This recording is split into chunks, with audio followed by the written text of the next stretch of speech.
ഹരി ഓം. ഇന്ന് നമ്മൾ ചിന്തിക്കാൻ പോകുന്നത് ശ്രീ ഉമാമഹേശ്വര സ്തോത്രത്തെക്കുറിച്ചാണ്. ശ്രീമദ് ആദിശങ്കരാചാര്യ ഭഗവത്പാദരാണ് ഇത് രചിച്ചിട്ടുള്ളത്. ഇതിൽ ഉമയെയും മഹേശ്വരനെയും ഒരേ സമയം നമസ്കരിക്കുകയാണ്. ഭക്തൻ അവരെ ഉപാസിക്കുമ്പോൾ അവരുടെ ദർശനം അവന് ഒരുമിച്ച് ലഭിച്ചതായിട്ടുള്ള ഒരു ഭാവം നമുക്കിവിടെ കാണാൻ സാധിക്കും. അതുകൊണ്ട് ഓരോ പദത്തിലും രണ്ടു പേരെയും ചേർത്ത് പറഞ്ഞുകൊണ്ടാണ് നമസ്കാരം അർപ്പിക്കുന്നത്.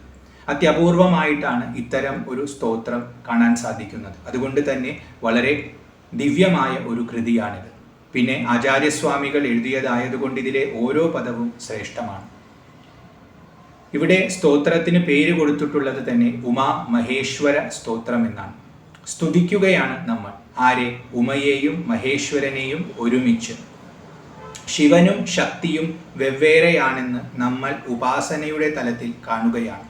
കാരണം മായയുടെ വൈവിധ്യത്തിൽ താമസിക്കുന്നവരാണ് നമ്മൾ.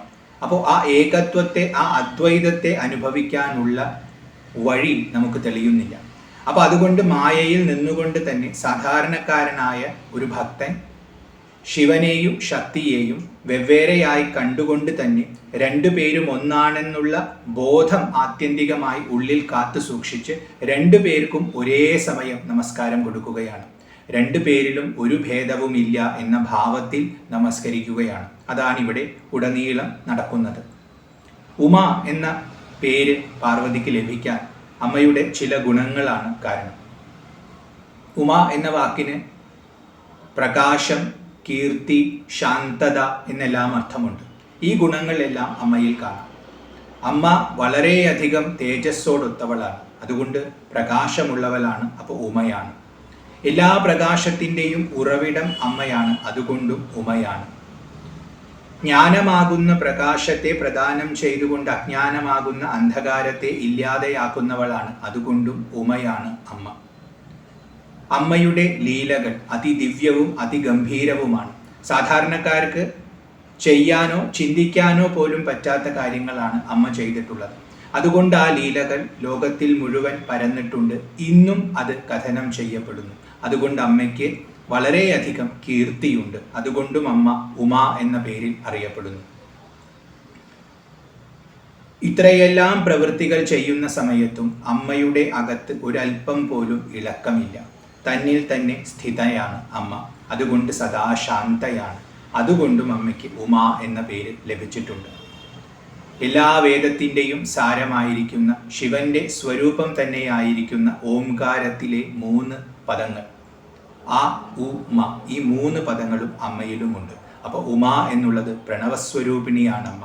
ഏതൊരു ഓംകാരമാണോ ശിവന്റെ സ്വരൂപമായിരിക്കുന്നത് അത് തന്നെയാണ് ഭഗവതി. അതുകൊണ്ടും അമ്മയ്ക്ക് ഉമ എന്ന പേര് ലഭിച്ചു.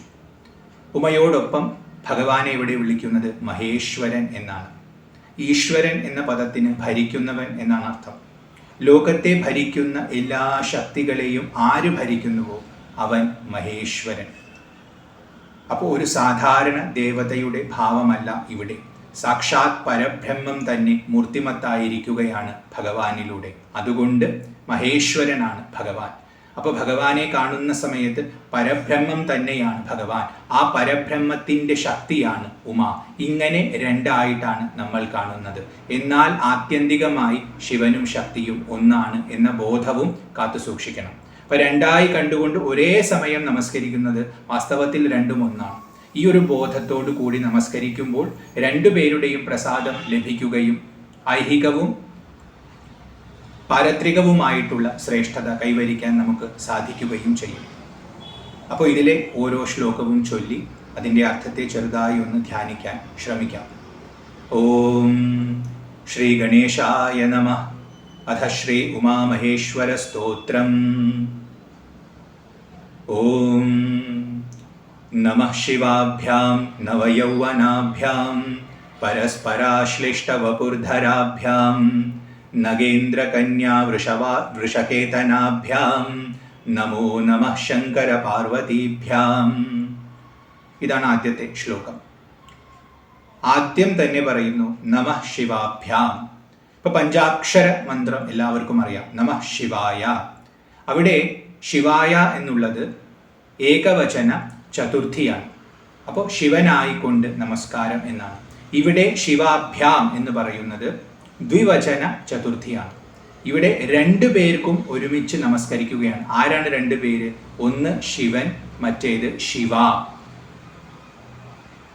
അതായത് ഭഗവാൻ പരമശിവനും ഭഗവതി പാർവതിയും, ഈ രണ്ടു പേർക്കും ശിവനാമമുണ്ട്.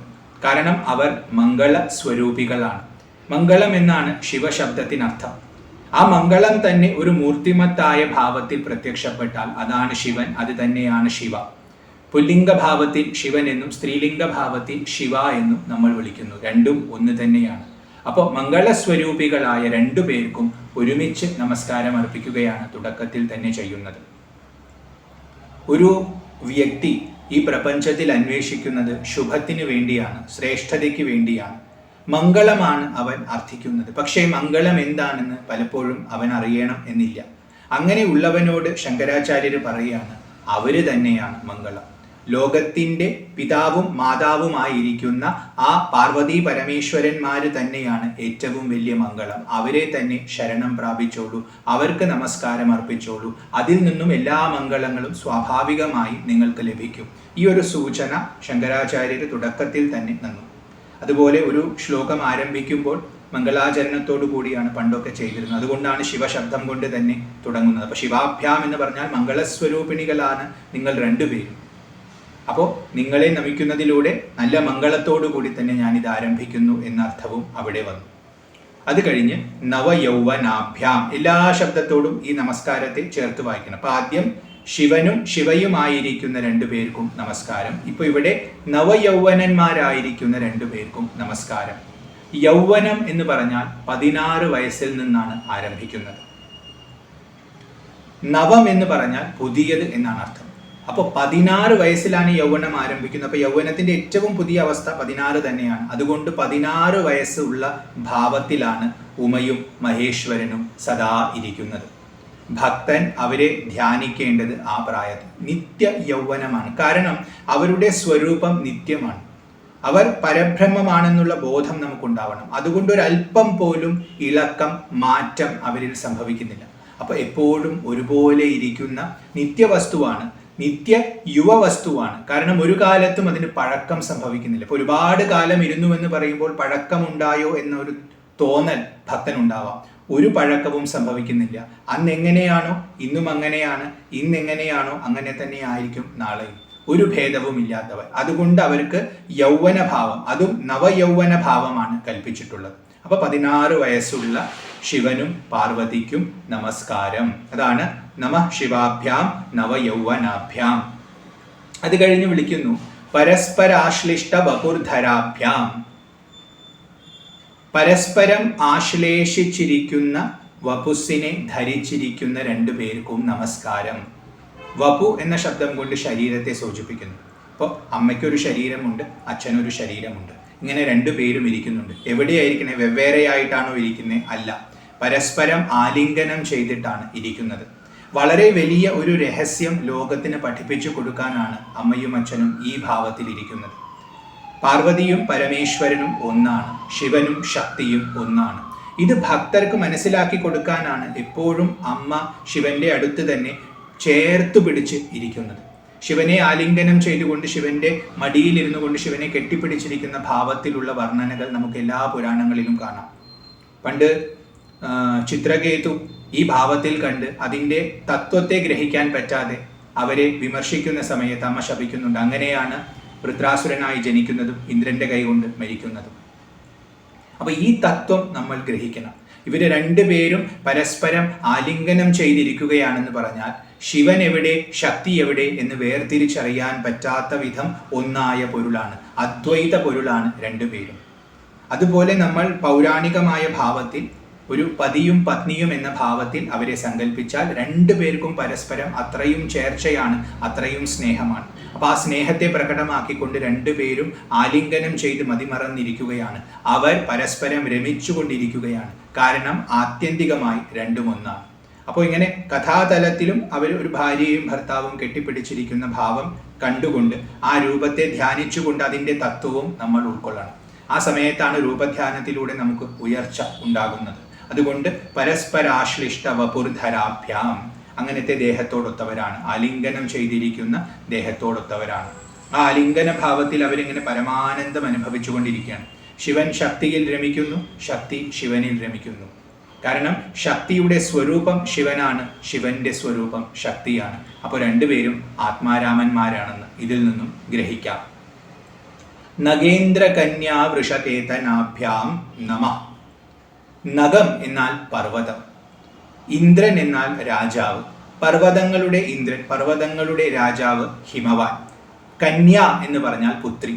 അപ്പോൾ ഹിമവാന്റെ പുത്രിയായിരിക്കുന്ന പാർവതിക്കും വൃഷകേതനാഭ്യാം, വൃഷം എന്നാൽ കാള, കേതനം എന്നാൽ കൊടിമരം അഥവാ അടയാളം എന്നർത്ഥം. അപ്പോൾ ഭഗവാന് ഒരു കൊടിയടയാളം ഉണ്ടാവും, ആ കൊടിയടയാളം വൃഷമാണ്.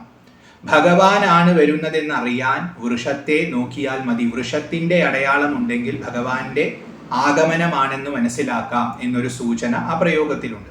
വൃഷം കാളയാണ്, അപ്പൊ കാളപ്പുറത്ത് ഭഗവാൻ എഴുന്നള്ളുന്നു എന്നുള്ളത് കൊണ്ട് കാളയാണ് ഭഗവാന്റെ അടയാളം. അപ്പൊ വൃഷകേതനം. ഭഗവാൻ ഒരു കൊടിയുണ്ടെങ്കിൽ, കാരണം പണ്ടത്തെ യോദ്ധാക്കന്മാർക്കും രാജാക്കന്മാർക്കും ഒക്കെ ഒരു കൊടി ഉണ്ടാവും അവരുടെ അടയാളമായിട്ട്. ഇപ്പോൾ അർജുനനെ കപിധ്വജൻ എന്ന് പറയും, കപിയാണ് കൊടി അടയാളം. ആ കപിയുടെ ആ കൊടിയിലാണ് ഹനുമാൻ സ്വാമി വന്നിരുന്നത് തേരിൽ യുദ്ധസമയത്ത്. അപ്പൊ അതുകൊണ്ട് കപിധ്വജൻ എന്ന് പേര് പറയും. അതേപോലെ ഭഗവാന്റെ അടയാളം വൃഷമാണ്. അപ്പൊ ഭഗവാന്റെ കൊടിയിൽ ഈ കാളയുടെ അടയാളം ഉണ്ടെന്നും നമുക്ക് അനുമാനിക്കാം. ഇനി വൃഷ ശബ്ദത്തിന് ധർമ്മം എന്ന അർത്ഥം വരുന്നുണ്ട്. കാരണം പുരാണങ്ങളിൽ എപ്പോഴും ധർമ്മം കാളയുടെ ഭാവത്തിലാണ് ആവിർഭവിക്കുന്നത്. അപ്പോൾ ധർമ്മം അടയാളമായിട്ടുള്ളവൻ, ധർമ്മം എവിടെയെല്ലാം നിലനിൽക്കുന്നുണ്ടോ അവിടെ ആ ധർമ്മത്തെ നിലനിർത്തുന്ന ശക്തിയെ നമുക്കറിയാൻ സാധിക്കും. ആ ശക്തിയാണ് ശിവൻ. അതുകൊണ്ട് വൃഷകേതനനാണ്. അപ്പോൾ രണ്ടുപേർക്കും നമസ്കാരം അർപ്പിക്കുകയാണ്. ഹിമവാന്റെ പുത്രിക്കും അതുപോലെ കാളയെ കൊടിയടയാളമാക്കിയവനും നമസ്കാരം അർപ്പിക്കുന്നു. കാരണം ഹിമവാന്റെ ഭാഗത്ത് തന്നെയാണ് അവരിയ്ക്കുന്നത്. അപ്പോൾ ആ ഹിമവാന്റെ മകളായതുകൊണ്ട് അവിടെ അമ്മ ഇരിക്കുന്നു. അപ്പം അച്ഛൻ്റെ അടുത്ത് തന്നെയാണ് അമ്മയുടെ വാസം എന്ന ഒരു ധ്വനിയും, ഒപ്പം തന്നെ ധർമ്മിഷ്ഠനായിട്ടുള്ള ഭഗവാനും അമ്മയോടൊപ്പമുണ്ട്. അങ്ങനെ ഇരിക്കുന്ന രണ്ടു പേർക്കും നമസ്കാരം. അതാണ് നമഃ നഗേന്ദ്ര കന്യാ വൃഷകേതനാഭ്യാം, നമോ നമഃ ശങ്കര പാർവതീഭ്യാം. നമോ നമഃ, വീണ്ടും വീണ്ടും നമസ്കാരം. ആർക്ക്? ശങ്കര പാർവതീഭ്യാം. മംഗളത്തെ ചെയ്യുന്നവൻ ശങ്കരൻ, ശങ്കരോതീതി ശങ്കര. പാർവതി എന്നാൽ പർവ്വതത്തിന്റെ മകളായിരിക്കുന്നവൾ അഥവാ പർവ്വതത്തിൽ വസിക്കുന്നവൾ. ഈ രണ്ടർത്ഥത്തിലും പാർവതി. അപ്പൊ അങ്ങനെയുള്ള ശങ്കരനും പാർവതിക്കുമായിക്കൊണ്ട് വീണ്ടും വീണ്ടും നമസ്കാരത്തെ അർപ്പിക്കുന്നു. ഇവിടെ പർവ്വതം എന്ന് പറഞ്ഞ് പർവ്വതത്തിന്റെ മകളായിരിക്കുന്നവൾ, പർവ്വതത്തിൽ വസിക്കുന്നവൾ എന്ന ധ്വനി അമ്മയ്ക്ക് കൊടുക്കാൻ സൂക്ഷ്മമായ ഒരു അർത്ഥം, പർവ്വതത്തിലാണ് തപസ് അനുഷ്ഠിക്കപ്പെടുന്നത്. പണ്ട് കാലത്ത് മുനികൾ ആശ്രയിച്ചിരുന്നത് പർവ്വതത്തിലാണ്. അതുകൊണ്ട് പൂജിക്കപ്പെടുന്ന ആൾക്കാർ, ആരാധിക്കപ്പെടുന്ന ആൾക്കാർക്ക് ഗിരി എന്ന ഒരു പദം തന്നെ കൊടുക്കാറുണ്ട്. ഗിരി എന്ന വാക്കിന് പൂജിക്കപ്പെടുന്നവർ, ആദരിക്കപ്പെടുന്നവർ എന്ന അർത്ഥം വരാറുണ്ട്. അതിന് കാരണം പർവ്വതത്തിൽ വസിക്കുന്നത് ഈ തപസ്സിൽ മുഴുകിയിരിക്കുന്ന മുനികളാണ്, മുനീശ്വരന്മാരാണ്. അപ്പോൾ അങ്ങനത്തെ പർവ്വതത്തിന്റെ രാജാവിന്റെ മകളാണ് അമ്മ എന്ന് പറയുന്ന സമയത്ത് ഇപ്പൊ നഗേന്ദ്ര കന്യ എന്നും പാർവതി എന്ന പദത്തിലും ആ അർത്ഥം നമുക്ക് എടുക്കാം. അപ്പോൾ തപസ്സിന്റെ തന്നെ മൂർത്തിമത് ഭാവമാണ് അമ്മ. അതേ തപസ്സിന്റെ മൂർത്തിമത് ഭാവമാണ് ശിവൻ എന്ന് നമുക്കിവിടെ അർത്ഥമെടുക്കാം. കാരണം ധർമ്മമാണ് ഭഗവാന്റെ അടയാളം. ലോകത്തിലെ ഏറ്റവും വലിയ ധർമ്മം തപസ്സാണ്. തപസ് എന്ന് പറയുന്നത് എന്താ? അവനവനെ അന്വേഷിക്കലാണ്. ഇന്ദ്രിയങ്ങളെ അടക്കി മനസ്സിനെ ശാന്തമാക്കി ബുദ്ധിയെ അതിൻ്റെ ഉറവിടത്തിലേക്ക് തിരിച്ച് അതിൽ ലയിപ്പിക്കുന്നതാണ് തപസ്. വളരെ സൂക്ഷ്മമായ പ്രക്രിയയാണ്.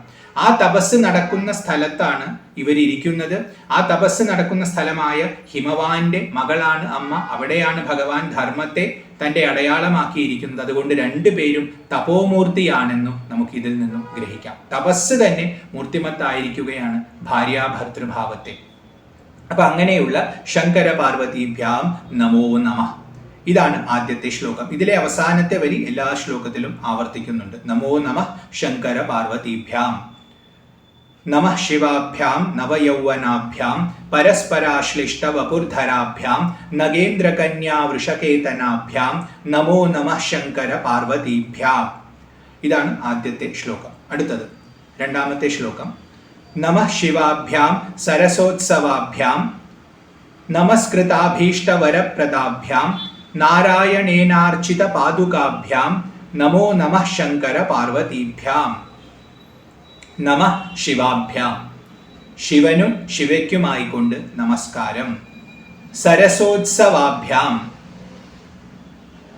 സരസത്തോടു കൂടിയുള്ള ഉത്സവമായിരിക്കുന്നവർക്ക് നമസ്കാരം. ഉത്സവം എന്നാൽ ആഘോഷം. നല്ല രസമുള്ള ആഘോഷമായിരിക്കുന്നവർക്ക് നമസ്കാരം. നല്ല രസമുള്ള ആഘോഷത്തെ അനുഷ്ഠിക്കുന്നവർക്ക് നമസ്കാരം എന്ന ആ പദത്തിൽ നിന്നും അർത്ഥമെടുക്കാം. ആഘോഷം, നല്ല രസമുള്ള ആഘോഷം എന്ന് പറഞ്ഞാൽ ആനന്ദമാണ് അതിൻ്റെ പൂർണ്ണതയിലെത്തുമ്പോൾ ആഘോഷിക്കപ്പെടുന്നത്. ഇവരുടെ സ്വരൂപം തന്നെ ആനന്ദമാണ്. അപ്പൊ ഇവിടെ രസം എന്ന രസത്തോടൊത്തതെന്ന അർത്ഥത്തിലാണ് സരസ ശബ്ദം എടുത്തത്. അപ്പൊ രസം എന്ന് പറയുന്നത് പരബ്രഹ്മം തന്നെയാണ്. രസോ വൈസ എന്ന് പറയും. അപ്പൊ ആ പരബ്രഹ്മമായതുകൊണ്ട് രസശബ്ദം കൊണ്ട് ആനന്ദത്തെ സൂചിപ്പിച്ചിരിക്കുന്നു. അപ്പൊ ആനന്ദപൂർണമായ ആഘോഷത്തോടൊത്തവൻ. അവരുടെ നടനമുണ്ട്. ഭഗവാനും ഭഗവതിയും താണ്ഡവമാടുന്നുണ്ട്. ആ നടനം തന്നെ അവരുടെ ഉത്സവമാണ്. അപ്പൊ അങ്ങനെ ആനന്ദ നടനം ആടുന്നവരാണ് എന്നർത്ഥം.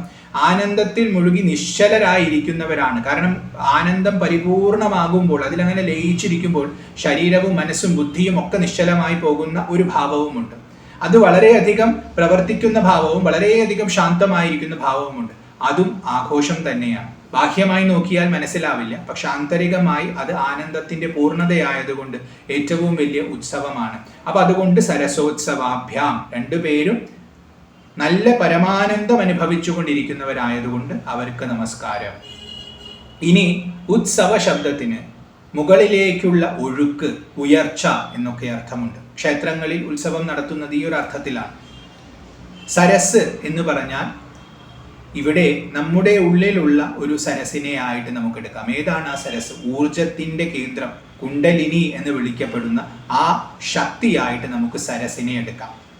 കുളം എന്നർത്ഥത്തിലാണ് സരസ് വരുന്നത്. പല അർത്ഥത്തിലും അത് പ്രയോഗിക്കുന്നുണ്ട്. നമുക്കിവിടെ ഊർജത്തിന്റെ ഒരു കുളമായിട്ട്, ഊർജം കേന്ദ്രീകൃതമായ ഒരു ഭാവത്തിൽ നമുക്ക് കാണാം. അതാണ് കുണ്ടലിനി. ആ സരസിന്റെ ഉയർച്ചയ്ക്ക് കാരണമായിരിക്കുന്നവരായതുകൊണ്ട് സരസോത്സവാഭ്യാം, അതായത് കുണ്ടലിനി ശക്തിയെ ഉണർത്തുന്നവരാണ് ശിവനും പാർവതിയും. ഒന്നുകൂടി സൂക്ഷ്മമായി നോക്കിയാൽ കുണ്ടലിനി ശക്തിയുടെ ഉയർച്ച, കുണ്ടലിനി ശക്തിയാണ് അമ്മ. സഹസ്രാരപത്മത്തിലുള്ള ശുദ്ധമായ ബോധമാണ് ശിവൻ. അപ്പൊ കുണ്ടലിനി ശക്തി ഇങ്ങനെ ഉത്സവം നടത്തുമ്പോൾ, ഉയരത്തിലേക്ക് ഇങ്ങനെ പോയി ശിവനിൽ ലയിക്കുമ്പോഴാണ് രണ്ടുപേരും ഒന്നാകുന്നത്. ആ രണ്ടുപേരും ഒന്നായിരിക്കുന്ന ഭാവത്തിൽ ഇരിക്കുന്നവരായതുകൊണ്ട് സരസോത്സവാഭ്യാം നമഃ. അപ്പൊ നമ്മുടെ ഉള്ളിലുള്ള ആ ശക്തിയെ ഉയർത്തി പരമമായ ബോധത്തിൽ ലയിപ്പിച്ച് അമൃതമാകുന്ന ആനന്ദത്തെ നമുക്ക് സ്രവിപ്പിച്ചു തന്നാലും, നമുക്ക് ഭുജിക്കാൻ തന്നാലും എന്ന പ്രാർത്ഥന ആ പദത്തിലുണ്ട്. അതുകൊണ്ട് നമഃ ശിവാഭ്യാം സരസോത്സവാഭ്യാം നമസ്കൃതാഭീഷ്ട വരപ്രദാഭ്യാം. ആരാണോ ശിവനെയും പാർവതിയെയും നമസ്കരിക്കുന്നത് അവരുടെ അഭീഷ്ടമായ വരത്തെ അവർക്ക് നൽകുന്നവരാണ് രണ്ടുപേരും. എന്താഗ്രഹിച്ചുകൊണ്ടാണോ അവർ വരുന്നത് അതവർക്ക് ഇവർ പ്രദാനം ചെയ്യും. അതുകൊണ്ട് നമസ്കൃതാഭീഷ്ട വരപ്രദാഭ്യാം. ഇനി വരശബ്ദത്തിന് ശ്രേഷ്ഠം എന്നർത്ഥമുണ്ട്. അപ്പോ ഭക്തര് അമ്മയെ അച്ഛനെ നമസ്കരിക്കാനായിട്ട് വരുമ്പോൾ അവരുടെ ഉള്ളിൽ ഒരുപാട് ആഗ്രഹങ്ങൾ ഉണ്ടാവും. അതിലെല്ലാ ആഗ്രഹങ്ങളും ശ്രേഷ്ഠമാകണമെന്നില്ല. ചിലതൊക്കെ നികൃഷ്ടമാകാം, ചിലപ്പോൾ മധ്യമമാകാം. അപ്പോൾ അമ്മയും അച്ഛനും ശിവനും പാർവതിയും ആ ഭക്തരെ നോക്കി, അവരുടെ അഭീഷ്ടങ്ങളെ എല്ലാം നോക്കി അതിൽ ഏറ്റവും ശ്രേഷ്ഠമായത്, ഏറ്റവും വരമായത് അവർക്ക് നൽകും. കാരണം ശ്രേഷ്ഠമായത് നൽകിയാൽ അവർക്ക് ഉയർച്ചയാണ്, നികൃഷ്ടമായത് നൽകിയാൽ അവർക്ക് പതനമാണ്. അപ്പോൾ ലോകത്തിന്റെ പിതാവും മാതാവുമാണ് ശിവനും ശക്തിയും. അതുകൊണ്ട് മക്കളെ പോലെയാണ് ഭക്തരെ ഒക്കെ കാണുന്നത്. അപ്പൊ അവരൊരിക്കലും മോശപ്പെടാൻ പാടില്ല, അവരൊരിക്കലും പതിക്കാൻ പാടില്ല എന്ന് നല്ല ആഗ്രഹമുള്ളവരാണ് അച്ഛനും അമ്മയും. അപ്പൊ മക്കളെ ഉയർത്തണം എന്നുള്ളത് കൊണ്ട് നമ്മുടെ അഭീഷ്ടങ്ങളിൽ വെച്ച് ഏറ്റവും ശ്രേഷ്ഠമായത് നോക്കി നമുക്ക് നൽകുന്നവരായതുകൊണ്ട് നമസ്കൃതാഭീഷ്ട വരപ്രദാഭ്യാം. അതല്ലെങ്കിൽ നമ്മൾ ആഗ്രഹിക്കുന്ന എല്ലാ വരങ്ങളെയും നൽകുന്നവരാണ്. നാരായണേനാർച്ചിത പാദുകാഭ്യാം, നാരായണനാൽ അർച്ചിതമായിട്ടുള്ള പാദുകത്തോടൊത്തവരാണ് രണ്ടുപേരും. നാരായണൻ എന്ന് പറഞ്ഞാൽ മഹാവിഷ്ണു, നരന്മാർക്ക് ആശ്രയമായിട്ടിരിക്കുന്നവനാണ് നാരായണൻ. നാരത്തിൽ ശയിക്കുന്നവൻ, ജലത്തിൽ ശയിക്കുന്നവനാണ് നാരായണൻ. ഭഗവാൻ ലോകത്തെ പാലിക്കുന്നവനാണ്. ഈ ലോകത്തെ പാലിക്കുന്ന ഭഗവാൻ യോഗനിദ്രയിൽ ധ്യാനിക്കുകയാണ്. ആരെയാണ് ധ്യാനിക്കുന്നത്? ശിവനെയും ശക്തിയെയുമാണെന്നാണ് ഇവിടെ പറയുന്നത്.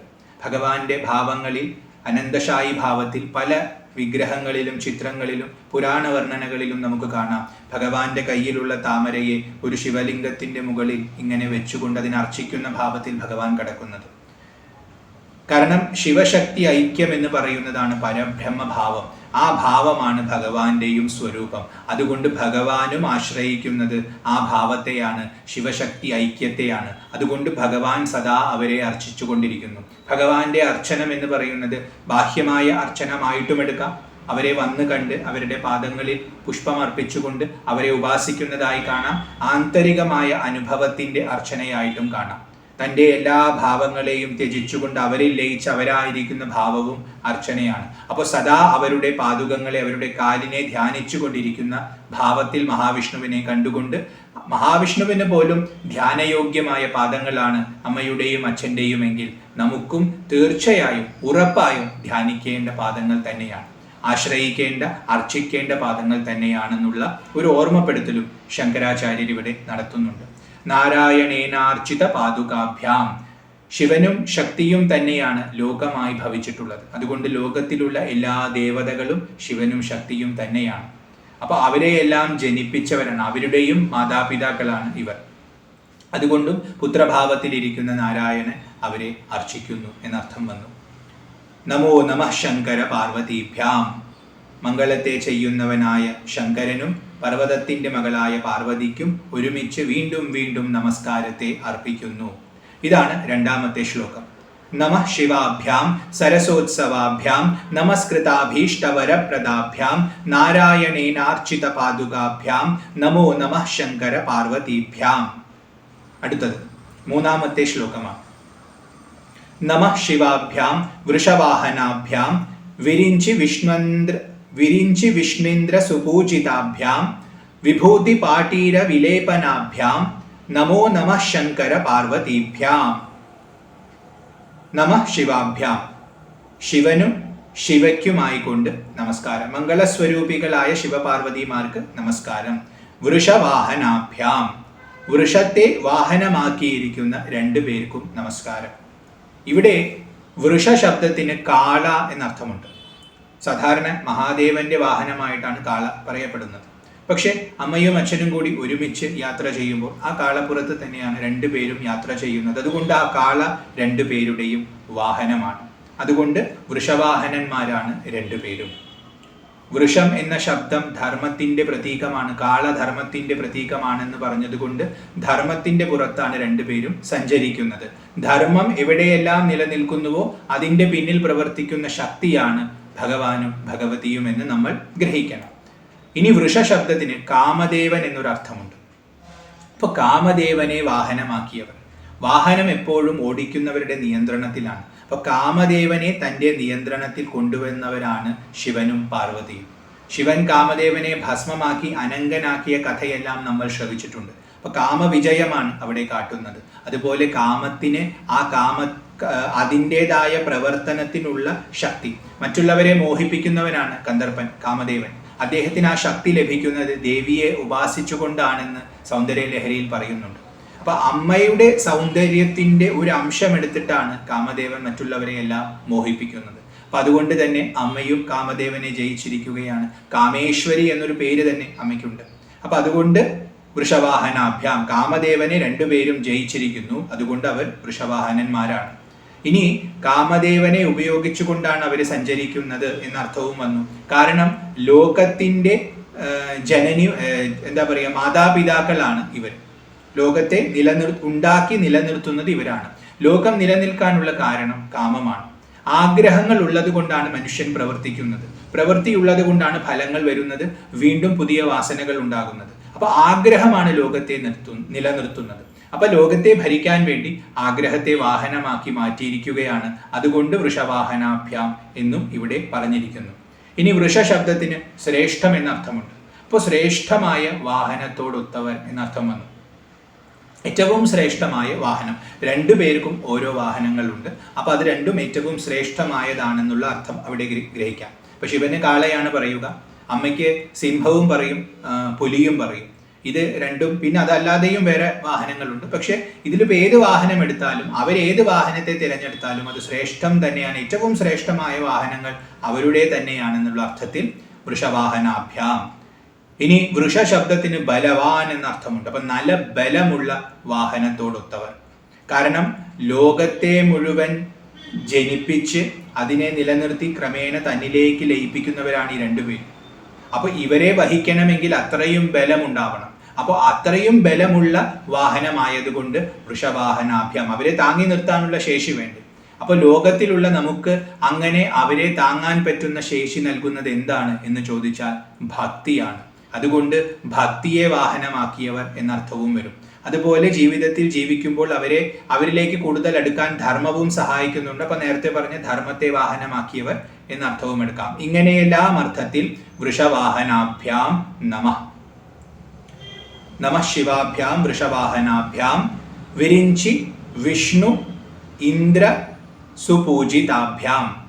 വിരിഞ്ചി എന്ന് പറഞ്ഞാൽ ബ്രഹ്മദേവൻ, വിഷ്ണു മഹാവിഷ്ണു, ഇന്ദ്രൻ, ഇവരാലെല്ലാം സുപൂജിതാഭ്യാം വളരെ നന്നായി പൂജിക്കപ്പെടുന്നവരാണ് ശിവനും ശക്തിയും. നേരത്തെ പറഞ്ഞു എല്ലാ സുരന്മാരും ഉദ്ഭവിക്കുന്നത് ഇവരിൽ രണ്ടുപേരിൽ നിന്നുമാണ്. ഇവരാണ് ലോക മാതാപിതാക്കന്മാർ. അപ്പോൾ ഇവരിൽ നിന്ന് ഉദ്ഭവിക്കുന്നത് കൊണ്ട് അവരെല്ലാം ഇവർക്ക് മക്കളാണ്. അപ്പൊ അവർക്കൊക്കെ ലോകത്തിൽ എന്തെല്ലാം പ്രശ്നങ്ങൾ ഉണ്ടായാലും അഭയം തേടി അവർ വരുന്നത് അച്ഛൻ്റെയും അമ്മയുടെയും അടുത്തേക്കാണ്. കൈലാസത്തിൽ വന്നിട്ടാണ് അവർ പരിഹാരം തേടുന്നത്. അതുകൊണ്ട് വിരിഞ്ചിയും വിഷ്ണുവും ഇന്ദ്രനും ഒക്കെ അവരെ നന്നായി പൂജിക്കുന്നു, സദാ പൂജിക്കുന്നു. കാരണം അവർക്ക് ഒരേ ഒരു ആശ്രയം അവരുടെ മാതാപിതാക്കളായിട്ടുള്ള ശിവനും ശക്തിയും തന്നെയാണ്.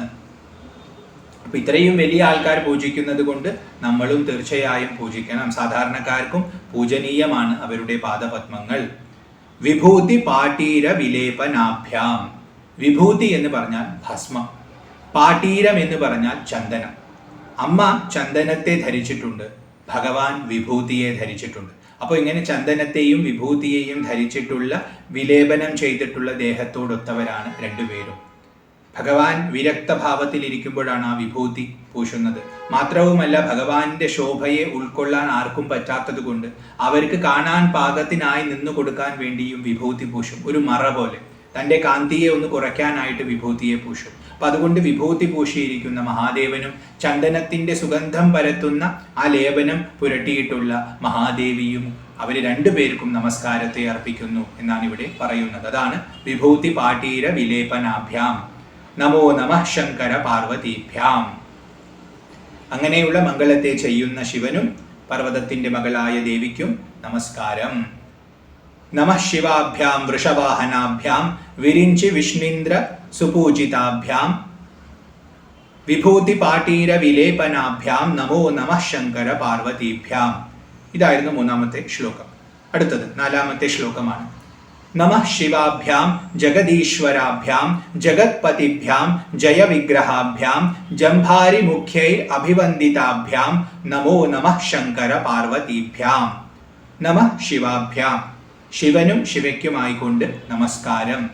ജഗദീശ്വരാഭ്യാം, ജഗത്തിന് ഈശ്വരനും ഈശ്വരിയുമായിരിക്കുന്നവർക്ക് നമസ്കാരം. ഈശ്വരൻ എന്നാലും ഈശ്വരി എന്നാലും ഭരിക്കുന്നവർ. ജഗത്തിനെ ഭരിക്കുന്നത് അവർ രണ്ടുപേരും ചേർന്നിട്ടാണ്. അവരുടെ ചേർച്ചയിലാണ് ലോകം നിലനിൽക്കുന്നത്.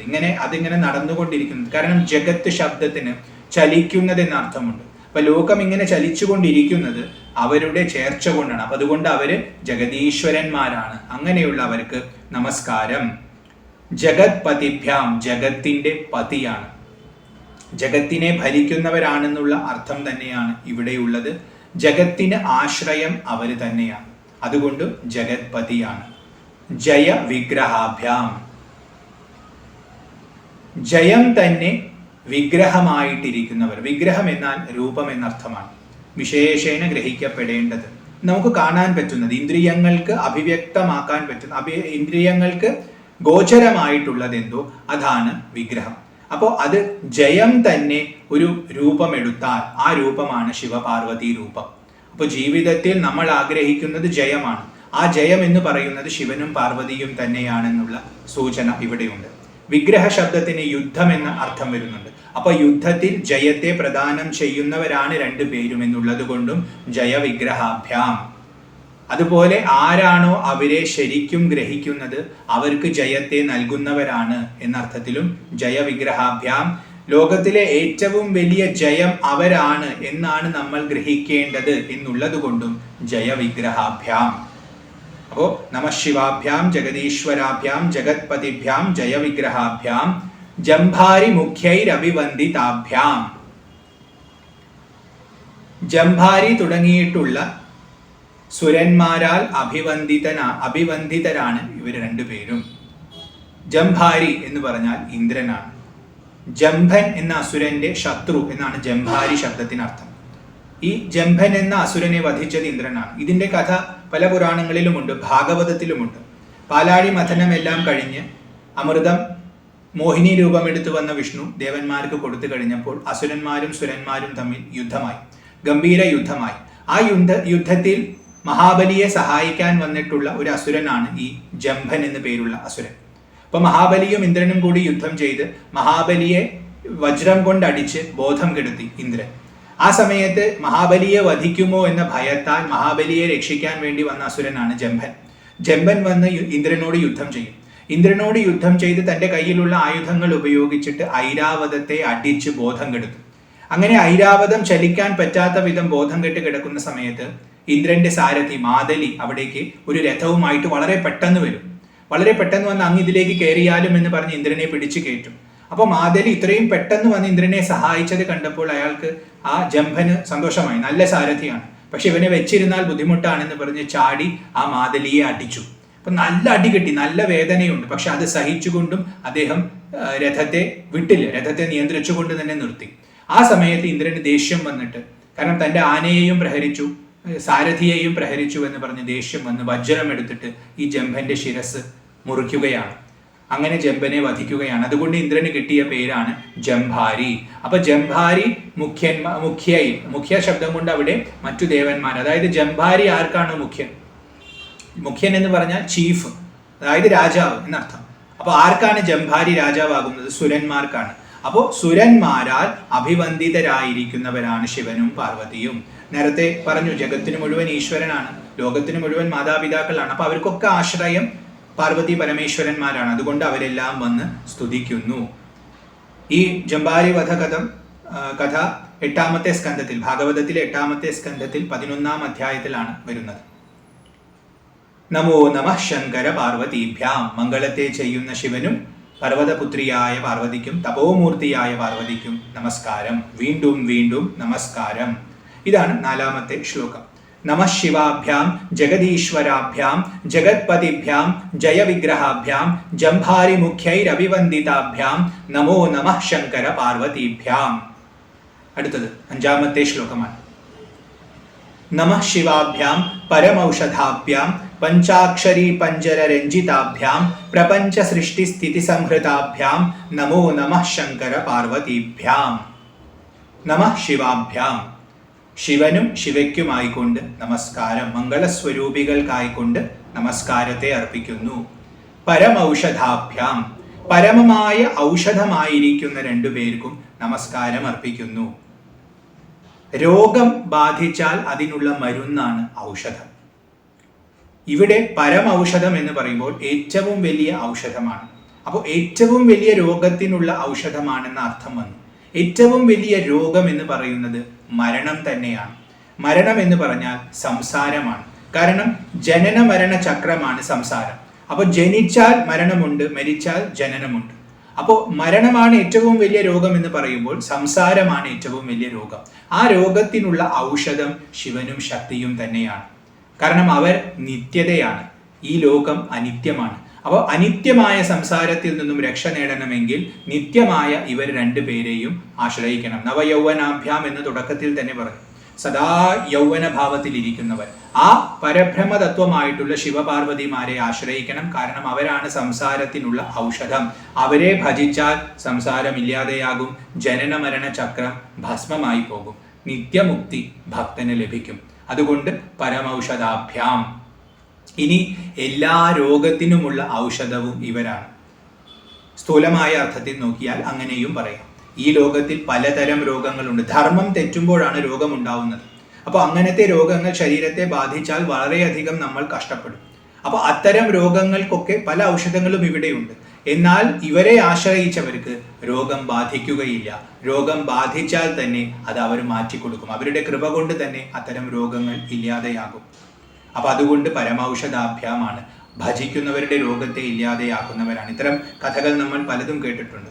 ആശ്രയിച്ചവരുടെ രോഗത്തെ മാറ്റിക്കൊടുക്കുന്നതായ ഭാവത്തിൽ ഭഗവാൻ അനുഗ്രഹിക്കുന്നത്. അപ്പം അതുകൊണ്ട് ശിവനും ശക്തിയും പരമമായ ഔഷധ രൂപത്തിലിരിക്കുന്നവരാണ്. അവർക്കായിക്കൊണ്ട് നമസ്കാരം. പഞ്ചാക്ഷരി പഞ്ചര രഞ്ജിതാഭ്യാം. പഞ്ചാക്ഷരി എന്ന് പറഞ്ഞാൽ നമഃശിവായ എന്ന മന്ത്രമാണ്. സുപ്രസിദ്ധമായ മന്ത്രമാണ്. മന്ത്രശാസ്ത്രത്തെക്കുറിച്ച് ഒന്നും അറിയാത്ത ഒരാൾക്ക് പോലും അറിയാവുന്ന മന്ത്രമായിരിക്കും നമഃശിവായ. അത് കേൾക്കാത്തവർ വളരെ കുറവായിരിക്കും. അപ്പോൾ നമഃശിവായ ആകുന്ന പഞ്ചാക്ഷരി പഞ്ചര. പഞ്ചര എന്ന് പറഞ്ഞാൽ ശരീരം. അപ്പൊ പഞ്ചാക്ഷരി എന്ന മന്ത്രമാകുന്ന ശരീരത്തിൽ രഞ്ജിതാഭ്യാം. രഞ്ജിതം എന്ന് പറഞ്ഞാൽ സന്തോഷിക്കുക. അപ്പൊ പഞ്ചാക്ഷരമാകുന്ന ശരീരത്തിൽ സന്തോഷിക്കുന്നവരാണ്. അവർക്ക് വസിക്കാൻ ഇഷ്ടം പഞ്ചാക്ഷരി എന്ന ശരീരത്തിലാണ്. അപ്പൊ അവരുടെ അനുഗ്രഹം വേണമെന്ന് നമ്മൾ ആഗ്രഹിക്കുകയാണെങ്കിൽ പഞ്ചാക്ഷരി ജപിച്ചാൽ മതി. ആ പഞ്ചാക്ഷരി ജപിക്കുമ്പോൾ ആ പഞ്ചാക്ഷരിയിൽ അവരുടെ സാന്നിധ്യം ഉള്ളതുകൊണ്ട് ആ ജപം തന്നെ അവരുടെ സാന്നിധ്യമായി മാറി. അവരുടെ സാന്നിധ്യം നമ്മുടെ ഉള്ളിലുണ്ടാകുമ്പോൾ അവർ മംഗളസ്വരൂപന്മാരാണ്, പരമൌഷധന്മാരാണ്. അപ്പോൾ നമ്മുടെ എല്ലാ രോഗങ്ങളും മാറി സംസാര രോഗത്തെയും മാറ്റി ശ്രേഷ്ഠത നമുക്ക് നൽകും. അതുകൊണ്ട് പഞ്ചാക്ഷരി പഞ്ചര രഞ്ജിതാഭ്യാം. ഇനി ഇവിടെ രണ്ടുപേരെയും ചേർത്ത് പറയുന്നത് കൊണ്ട് നമഃ ശിവായ എന്നതിന് പകരം നമഃ ശിവാഭ്യാം എന്ന നാമത്തെയും ഇവിടെ പഞ്ചാക്ഷരിയായിട്ട് എടുക്കാം. കാരണം ഇതിലുടനീളം വരുന്ന മന്ത്രമാണ്. രണ്ടുപേരെയും ഒരുമിച്ച് നമസ്കരിക്കുന്നതാണ് നമഃ ശിവാഭ്യാം എന്ന് പറയുന്നത്. രണ്ടുപേരെയും ഒരുമിച്ച് നമസ്കരിക്കുന്ന ഭാവത്തിൽ അതിനെ ദേഹമായി അതിൽ വസിക്കുന്നവരാണ്. മന്ത്രം ദേവത തന്നെയാണെന്ന് പറയും. മന്ത്രം ചൊല്ലുന്ന സമയത്ത് വളരെയധികം ശ്രദ്ധ വേണം, ഭാവം വേണം എന്ന് പറയാൻ കാരണം അത് ദേവത തന്നെയാണ്. മന്ത്രത്തിലൂടെ ദേവതയെ നേടാമെന്ന തെറ്റിദ്ധാരണ വേണ്ട. മന്ത്രം തന്നെയാണ് ദേവത. അത്രയും വിശുദ്ധമാണ് അതെന്നുള്ള ബോധം ചൊല്ലുന്നവനുണ്ടാവണം. അങ്ങനെ ഉച്ചരിക്കുന്ന സമയത്ത് ആ ഉച്ചരിക്കുന്ന ആ ശബ്ദത്തിന്റെ ആ നാദത്തിന്റെ പ്രകടമായ ഭാവം ആ ദേവത തന്നെയാണ്. അപ്പൊ നമഃശിവാഭ്യാം എന്ന് പറയുന്ന ആ ഉച്ചാരണ മാത്രയിൽ തന്നെ ശിവനും ശിവയും ആവിർഭവിച്ചു കഴിഞ്ഞു. അവരെ നമ്മൾ അനുഭവിക്കുകയാണ് ഒരു അല്പം നേരത്തേക്ക്. അപ്പൊ അതുകൊണ്ട് ആ മന്ത്രം അത്രയും ദിവ്യമാണ്. അതിൽ അവർ വസിക്കുന്നു എന്നുള്ളത് കൊണ്ട് പഞ്ചാക്ഷരി പഞ്ചര രഞ്ജിതാഭ്യാം. പ്രപഞ്ച സൃഷ്ടി സ്ഥിതി സംഹൃതാഭ്യാം. പ്രപഞ്ചത്തെ പഞ്ചഭൂതങ്ങളാൽ നിർമ്മിതമായതാണ് പ്രപഞ്ചം. അതായത് ആകാശം, വായു, അഗ്നി, ജലം, ഭൂമി, ഇതാണ് പഞ്ചഭൂതങ്ങൾ. ഇത് പഞ്ചീകൃതമായ ഭാവമുണ്ട്. ഓരോന്നിനും ഇത്ര അംശം എന്ന് പറഞ്ഞു, അതായത് ഒന്നിന്റെ പകുതി ബാക്കിയുടെ കാല് വന്ന് ചേർത്ത് ആ രീതിയിൽ എല്ലാം കൂടി പഞ്ചീകൃതമാകുന്ന ഒരു പ്രക്രിയയുണ്ട്. അങ്ങനെ ഉണ്ടായതാണ് പ്രപഞ്ചം എന്ന് പറയപ്പെടും. അപ്പൊ അതുകൊണ്ട് ആ പ്രപഞ്ചത്തെ സൃഷ്ടിക്കുക, സ്ഥിതി പാലിക്കുക, സംഹൃതം അതായത് സംഹരിക്കുക, ഇത് ചെയ്യുന്നവരാണ് പാർവതി പരമേശ്വരന്മാർ. ത്രിമൂർത്തി സങ്കല്പത്തിൽ നമ്മൾ കാണുന്നത് 3 ഗുണങ്ങളുടെ രൂപമാണ്. ആ 3 ഗുണങ്ങളും ഉദ്ഭവിക്കുന്നത് ഇവരിൽ നിന്നാണ്. അപ്പോൾ ത്രിമൂർത്തികളായി വർത്തിക്കുന്നത് ഇവരാണ്. ഇവരുടെ സ്വാധീനത്തിലാണ് ത്രിമൂർത്തികളും പ്രവർത്തിക്കുന്നത്. അപ്പോൾ രുദ്രൻ എന്ന് പറയുന്ന സംഹാരമൂർത്തിയുടെ പരിമിതിയിലല്ല ഇവിടെ മഹാദേവൻ നിൽക്കുന്നത്, പരബ്രഹ്മമായിട്ട് തന്നെയാണ്. അപ്പോൾ ബ്രഹ്മാവ്, വിഷ്ണു, രുദ്രൻ എന്ന് പറയുന്ന ത്രിമൂർത്തികൾക്കും ആധാരമായിരിക്കുന്ന ഭാവത്തിലാണ് ശിവശക്തിയെ ഇവിടെ നമ്മൾ ആരാധിക്കുന്നത്. അതുകൊണ്ട് പ്രപഞ്ച സൃഷ്ടി സ്ഥിതി സംഹൃതാഭ്യാം നമോ നമഃ ശങ്കര പാർവതീഭ്യാം. മംഗളസ്വരൂപനായ മംഗളത്തെ ചെയ്യുന്നവനായ ശിവനും തപോമൂർത്തിയായ പർവ്വതത്തിൽ വസിക്കുന്നവളായ പർവ്വതത്തിന്റെ പുത്രിയായ പാർവതിക്കും നമസ്കാരം വീണ്ടും വീണ്ടും അർപ്പിക്കുന്നു. നമഃ ശിവാഭ്യാം പരമൌഷധാഭ്യാം പഞ്ചാക്ഷരി പഞ്ചര രഞ്ജിതാഭ്യാം പ്രപഞ്ച സൃഷ്ടി സ്ഥിതി സംഹൃതാഭ്യാം നമോ നമഃ ശങ്കര പാർവതീഭ്യാം. ഇതായിരുന്നു 5ാമത്തെ ശ്ലോകം. അടുത്തത് 6ാമത്തെ ശ്ലോകമാണ്. നമഃ ശിവാഭ്യാം അതിസുന്ദരാഭ്യാം അത്യന്തമാസക്ത ഹൃദംബുജാഭ്യാം അശേഷ ലോകൈക ഹിതങ്കരാഭ്യാം നമോ നമഃ ശങ്കര പാർവതീഭ്യാം.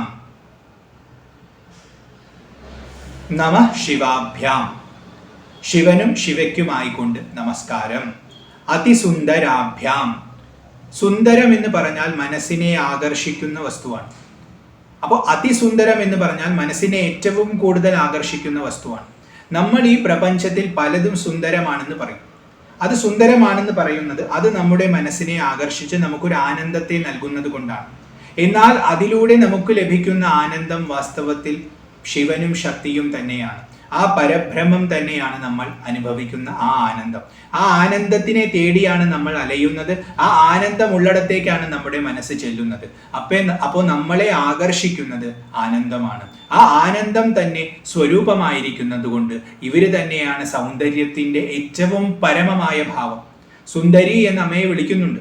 അമ്മയുടെ സ്തോത്രത്തിന് സൗന്ദര്യ ലഹരി എന്ന് പേര് കിട്ടാനുള്ള കാരണവും അതാണ്. ഭഗവാൻ ശിവനും സുന്ദരൻ എന്ന പേരുണ്ട്. കാരണം മനസ്സിനെ ഏറ്റവും കൂടുതൽ ആകർഷിക്കുന്ന ഭാവമാണ്. ഭഗവാൻ തൻ്റെ സൗന്ദര്യത്തെ മറയ്ക്കാൻ വേണ്ടിയിട്ടുമാണ് വിഭൂതിയൊക്കെ പൂശി മുണ്ടമാലയൊക്കെ ധരിച്ചു നടക്കുന്നത് എന്നും പറയാറുണ്ട്, ആൾക്കാരെ അകറ്റി നിർത്താൻ വേണ്ടിയിട്ട്. അല്ലെങ്കിൽ സൗന്ദര്യം കണ്ട് ആകൃഷ്ടരായ ഒരുപാട് പേര് വന്ന് ശല്യം ചെയ്യും എന്നുള്ളത് പുരാണങ്ങളിൽ കാണാറുണ്ട്. അപ്പൊ അത്രയും സുന്ദരമായ ഭാവത്തിൽ ഇരിക്കുന്നവരുമായതുകൊണ്ട് അതിസുന്ദരാഭ്യാം, സൗന്ദര്യത്തിന്റെ പാരമ്യമാണ് രണ്ടുപേരും. അത്യന്തമാസക്ത ഹൃദംബുജാഭ്യാം, അവരുടെ ഹൃദയമാകുന്ന പത്മം, അംബുജം എന്നാൽ താമര. അപ്പൊ ഹൃദയമാകുന്ന താമര അത്യന്തമാസക്തമാണ്, പരസ്പരം ആസക്തമാണെന്നുള്ള ഒരർത്ഥം അവിടെ കിട്ടും. അതായത് ശിവൻ സദാ ശക്തിയിലാണ് രമിച്ചുകൊണ്ടിരിക്കുന്നത്. അതായത് ശിവന്റെ ഹൃദയം സദാ ശക്തിയിലേക്ക് ഒഴുകുന്നു. കാരണം രണ്ടുപേരും അതിസുന്ദരന്മാരാണ്. അപ്പോൾ ശിവൻ ശക്തിയിലേക്ക് ഹൃദയത്തെ ഒഴുകുന്നു, ശക്തി ശിവനിലേക്ക് ഒഴുകുന്നു. കാരണം രണ്ടും ഒന്നാണ്. ശിവന്റെ സ്വരൂപം ശക്തി, ശക്തിയുടെ സ്വരൂപം ശിവൻ. അതുകൊണ്ട് രണ്ടുപേരുടെയും ഹൃദയം പരസ്പരം ആസക്തമായിരിക്കുകയാണ്, പരസ്പരം ഒഴുകിക്കൊണ്ട് അലിഞ്ഞില്ലാതെയാവുകയാണ്, ഏകത്വത്തെ പ്രാപിക്കുകയാണ്. അതുകൊണ്ട് അത്യന്തം ആസക്ത ഹൃദംബുജാഭ്യാം. ഇനി മറ്റൊരർത്ഥം ഇവിടെ നോക്കിയാൽ, ഇവർ അതിസുന്ദരന്മാരാണെന്ന് പറഞ്ഞു. അപ്പൊ സ്വാഭാവികമായും ഇവരിലേക്ക് ആകൃഷ്ടരാകുന്ന ഭക്തർ ഇവരിൽ ഏറ്റവും ആസക്തിയുള്ളവരായിരിക്കും. അവർക്ക് വേറെ ഒന്നും വേണ്ട. ഭക്തരുടെ ഭാവം അതാണ്. അവർ മറ്റൊന്നും ആഗ്രഹിക്കുന്നില്ല. ലൗകികമായ സുഖങ്ങൾ വന്നാലും പോയാലും അവർ അറിയുന്നില്ല. അവർ ഈശ്വരനിൽ ആസക്തമായ ഹൃദയത്തിലിരിക്കുകയാണ്. ഏകാഗ്ര ബുദ്ധിയോടുകൂടി ഭഗവാനെയും ഭഗവതിയെയും ആശ്രയിച്ചിരിക്കുകയാണ്. അതുകൊണ്ട് അത്യന്തം ആസക്തമായ ഹൃദയമാകുന്ന അംബുജത്താൽ പൂജിക്കപ്പെടുന്നവരാണ് ഇവർ. അപ്പോൾ അവർ ഭക്തരുടെ ഹൃദയത്തെ ഒരു താമരയായി സങ്കല്പിച്ചാൽ ആ താമര സദാ ഇവർക്ക് പ്രദാനം ചെയ്യുന്നു. അതുകൊണ്ട് അത്യന്തമാസക്ത ഹൃദംബുജാഭ്യാം, അഥവാ അത്രയും ആസക്തമായിട്ടുള്ളവരുടെ ഹൃദയമാകുന്ന അംബുജമായിരിക്കുന്നത് ഇവരാണ് എന്ന അർത്ഥത്തിലും അത്യന്തമാസക്ത ഹൃദംബുജാഭ്യാം. കാരണം നമ്മുടെ മനസ്സ് ബാഹ്യമായി ഒഴുകുകയാണ്. ആ ഒഴുകുന്നതിന്റെ കേന്ദ്രത്തിൽ ആനന്ദമായി സ്ഫുരിക്കുന്ന ശുദ്ധബോധമായിരിക്കുന്നത് ശിവനും ശക്തിയും തന്നെയാണ്. ആ ശിവശക്തി ഭാവത്തിലുള്ള അവര് തന്നെയാണ് ഹൃദയമാകുന്ന താമരയായി സങ്കല്പിച്ചിട്ടുള്ളത്. അഥവാ ഹൃദയമാകുന്ന താമരയിൽ വസിക്കുന്നത് അവരായതുകൊണ്ടും അവര് അത്യന്തമാസക്ത ഹൃദംബുജാഭ്യാം. അപ്പൊ ഇങ്ങനെ പല അർത്ഥത്തിൽ ഈ പദത്തിനെ വ്യാഖ്യാനിക്കാം. പരസ്പരം ആസക്തരായിരിക്കുന്നത് കൊണ്ട്, ഭക്തർ അവരിൽ ആസക്തരായതുകൊണ്ട്, തന്നിൽ ആസക്തരായ ഭക്തരുടെ ഹൃദയത്തിൽ വസിക്കുന്നത് കൊണ്ട്, ഇങ്ങനെയെല്ലാം അത്യന്തമാസക്ത ഹൃദംബുജാഭ്യാം. അശേഷ ലോകൈക ഹിതങ്കരാഭ്യാം, അശേഷ ലോകം, എല്ലാ ലോകങ്ങൾക്കും ഏകഹിതങ്കരാഭ്യാം, ഒരേ ഹിതത്തെ ചെയ്യുന്നവർ, ഒരേപോലെ ഹിതത്തെ ചെയ്യുന്നവർ. അവർക്ക് ഭേദബുദ്ധിയില്ല. 3 ലോകങ്ങൾക്കും അവരാണ് നാഥൻ. 3 ലോകത്തിലുള്ളവരുടെയും കാര്യം അവർ ഒരുപോലെ നോക്കുന്നു. അപ്പൊ അവരെ ആശ്രയിച്ചവർക്കെല്ലാം അവർ ഹിതത്തെ ചെയ്യും. അവരെ ആശ്രയിക്കുക എന്ന് പറഞ്ഞാൽ ബോധപൂർവം ആശ്രയിക്കണമെന്ന് പോലുമില്ല. ഇവിടെ ഉള്ളവരെല്ലാം അവരെ ആശ്രയിച്ചിട്ടാണ് ജീവിക്കുന്നത്, അത് അവരറിഞ്ഞാലും ഇല്ലെങ്കിലും. അതുകൊണ്ട് ലോകത്തിലുള്ള എല്ലാവർക്കും ഒരേപോലെ ഹിതത്തെ ചെയ്യുന്നവരായതുകൊണ്ട് അശേഷ ലോകൈക ഹിതങ്കരാഭ്യാം. ഇനി എല്ലാ ലോകത്തെയും ഒന്നാക്കിക്കൊണ്ട് ഹിതത്തെ ചെയ്യുന്നവർ എന്നർത്ഥവും വന്നു. കാരണം ലോകത്തിന്റെ ഏറ്റവും വലിയ ഹിതം എന്താ? അദ്വൈതമാണ്. പലതിനെ ഉപേക്ഷിച്ച് ഏകത്വത്തെ നേടി അമരത്വത്തെ നേടുന്നതാണ് ഏറ്റവും വലിയ ഹിതം. അപ്പൊ അതുകൊണ്ട് ലോകം എല്ലാ ലോകത്തെയും ലയിപ്പിച്ച് ഒന്നാക്കി ആ ലോകത്തിന് ഹിതത്തെ ചെയ്യിക്കുന്നവർ, സംഹാരം ചെയ്യുന്നവർ, ലയിപ്പിക്കുന്നവർ, മോക്ഷത്തെ നൽകുന്നവർ എന്നെല്ലാം അർത്ഥത്തിൽ അശേഷ ലോകൈക ഹിതങ്കരാഭ്യാം നമോ നമഃ ശങ്കര പാർവതീഭ്യാം. മംഗളത്തെ ചെയ്യുന്ന ശിവനായിക്കൊണ്ടും തപോമൂർത്തിയായിരിക്കുന്ന പർവ്വതപുത്രിയായിരിക്കുന്ന പാർവതിക്കായിക്കൊണ്ടും നമസ്കാരം വീണ്ടും വീണ്ടും അർപ്പിക്കുന്നു. ഇതാണ് 6ാമത്തെ ശ്ലോകം. നമഃ ശിവാഭ്യാം അതിസുന്ദരാഭ്യാം അത്യന്തമാസക്ത ഹൃദംബുജാഭ്യാം അശേഷ ലോകൈക ഹിതങ്കരാഭ്യാം നമോ നമഃ ശങ്കര പാർവതീഭ്യാം. അടുത്തത് 7ാമത്തെ ശ്ലോകമാണ്. നമഃ ശിവാഭ്യാം കലിനാശനാഭ്യാം കങ്കാല കല്യാണ വപുർധരാഭ്യാം കൈലാസ ശൈല സ്ഥിതദേവതാഭ്യാം നമോ നമഃ ശങ്കര പാർവതീഭ്യാം. നമഃ ശിവാഭ്യാം, ശിവനും ശക്തിക്കുമായിക്കൊണ്ട് നമസ്കാരം. കലിനാശനാഭ്യാം, കലിയുടെ ദോഷത്തെ ഇല്ലാതെയാക്കുന്നവരാണ്. ഇന്ന് നമ്മൾ കാണുന്ന എല്ലാ ദോഷങ്ങളും കലിയുടെ ദോഷങ്ങൾ തന്നെയാണ്. സാധാരണയുള്ള ദോഷങ്ങൾ ഏറ്റവും അധികരിച്ചിരിക്കുന്ന കാലവുമാണ് കലിയുഗം. അപ്പൊ ഈ ദോഷത്തിന്റെ ആധിക്യവും കലി ശബ്ദം കൊണ്ട് സൂചിപ്പിച്ചു. അതിനെ നശിപ്പിക്കുന്നവരാണ്. എല്ലാ ദോഷത്തെയും അകറ്റി മംഗളത്തെ പ്രദാനം ചെയ്യുന്നവരാണ്. അതുകൊണ്ട് കലിനാശനാഭ്യാം. കലി ശബ്ദത്തിന് യുദ്ധം എന്ന അർത്ഥമുണ്ട്.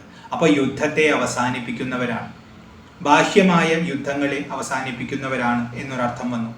അപ്പോൾ എവിടെയെങ്കിലും കലഹമുണ്ടാകുന്നുണ്ടെങ്കിൽ അത് ഇല്ലാതെയാക്കി അവിടെ ശാന്തതയെ നൽകുന്നവരാണ്.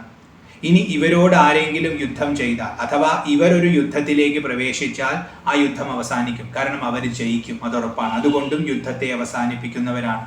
ഇനി ലോകത്തിലെ ഏറ്റവും വലിയ യുദ്ധം ഓരോരുത്തരുടെയും ഉള്ളിലാണ് നടക്കുന്നത്.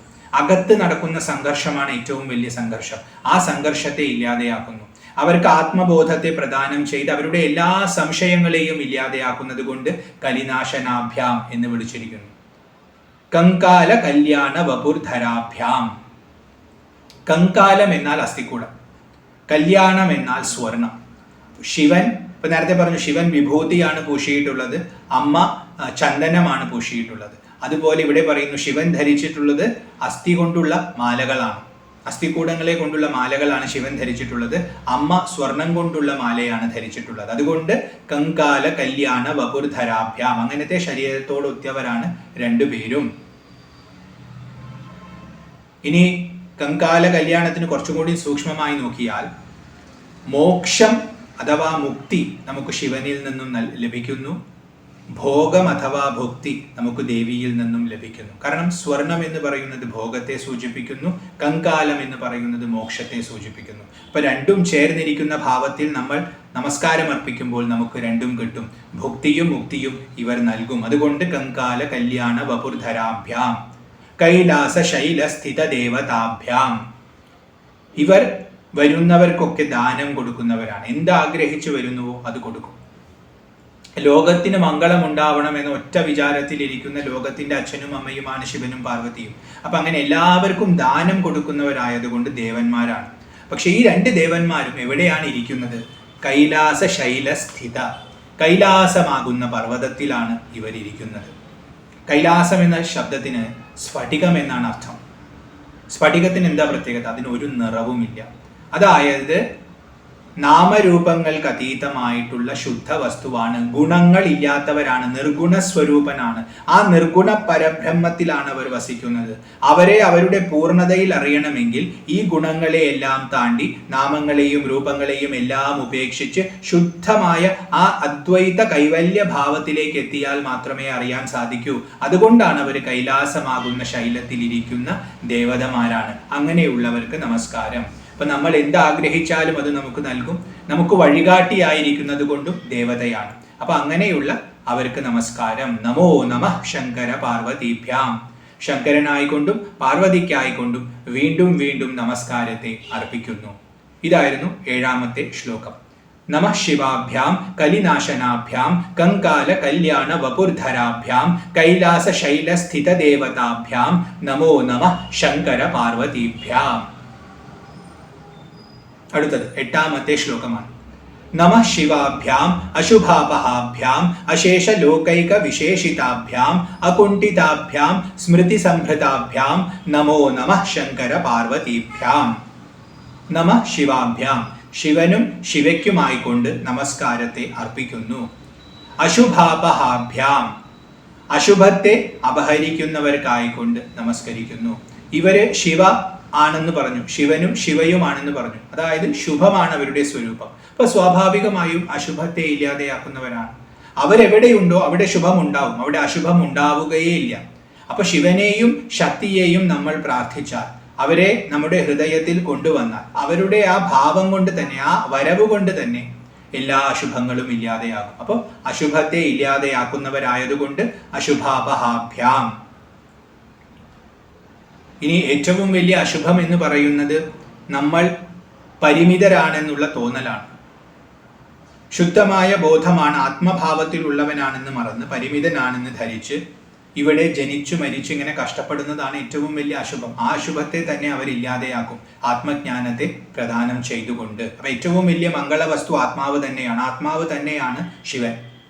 ശിവശബ്ദത്തിന് ആത്മാവ് എന്ന അർത്ഥമുണ്ട്. അപ്പൊ അതുകൊണ്ട് ആ ശിവശക്തി നമ്മുടെ എല്ലാ അശുഭത്തെയും ഇല്ലാതെയാക്കുന്നു.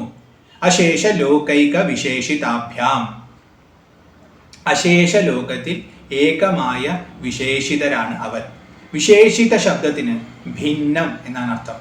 അപ്പോൾ ലോകത്തിൽ പലതുണ്ട്, അതിൽ നിന്നെല്ലാം ഭിന്നമായിരിക്കുന്ന ഒരേ ഒരു വസ്തു, അതാണ് യുണീക്കായിരിക്കുന്നവരാണ്, അദ്വിതീയരാണവർ. അപ്പോൾ ലോകം മുഴുവൻ പലതായി നമ്മൾ കാണുമ്പോഴും ആ ലോകത്തിൽ മുഴുവൻ ഒരേ വസ്തുവായി അതിലെല്ലാം ഇരിക്കുന്നത് ഇവരാണ്. ഇവര് ലോകത്തിന് ഉപരിയാണ്. അപ്പൊ ലോകത്തിൽ നിന്നും വേറിട്ട് നിൽക്കുന്നു എന്ന അർത്ഥവുമുണ്ട്. ലോകത്തിൽ മുഴുവൻ ഉള്ളത് ഇവർ ഒറ്റയ്ക്ക് മാത്രമാണ്. ഇവർ രണ്ടുപേരും ഒന്നാണ്. ആ ഒന്ന് മാത്രമേ ലോകത്തിൽ മുഴുവനുള്ളൂ. അതുകൊണ്ട് അശേഷ ലോകൈക വിശേഷിതാഭ്യാം. അതുപോലെ ലോകത്തിൽ നിന്നും ഭിന്നമായിട്ടാണ് അവരുടെ യഥാർത്ഥ ഭാവം. നമ്മൾ ലോകത്തിൽ കാണുമ്പോൾ ശിവനായും ശക്തിയായും കാണുന്നു, ഒരു പുരുഷനായും സ്ത്രീയായുമുള്ള ഭാവത്തിൽ നമ്മൾ കാണുന്നു. അവർക്ക് ഒരുപാട് ആഭരണങ്ങളും അവരുടേതായ സവിശേഷതകളും എല്ലാം കാണുന്നു. ഒരുപാട് നാമങ്ങളും രൂപങ്ങളും ഭാവങ്ങളും ഒക്കെ കൽപ്പിക്കുന്നു. എന്നാൽ ഇതിൽ നിന്നെല്ലാം ഭിന്നമാണ് അവരുടെ യഥാർത്ഥ ഭാവം. നാമമോ രൂപമോ എത്താത്ത, മനസ്സിന് പോലും പ്രാപിക്കാൻ പറ്റാത്ത ശുദ്ധമായ ഭാവത്തിൽ ഇരിക്കുന്നത് കൊണ്ട് വിശേഷിതരാണവർ.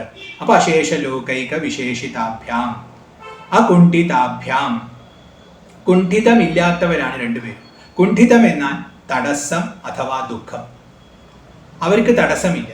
അവർ സർവവ്യാപിയാണ്. എല്ലായിടത്തും ഒരേപോലെ ഒരേ സമയത്ത് വ്യാപിച്ചിരിക്കുന്നതായതുകൊണ്ട് അവർക്ക് എത്തിപ്പെടാൻ പറ്റാത്തതായ ഒരു സ്ഥലവുമില്ല, ഒരു തടസ്സവുമില്ല.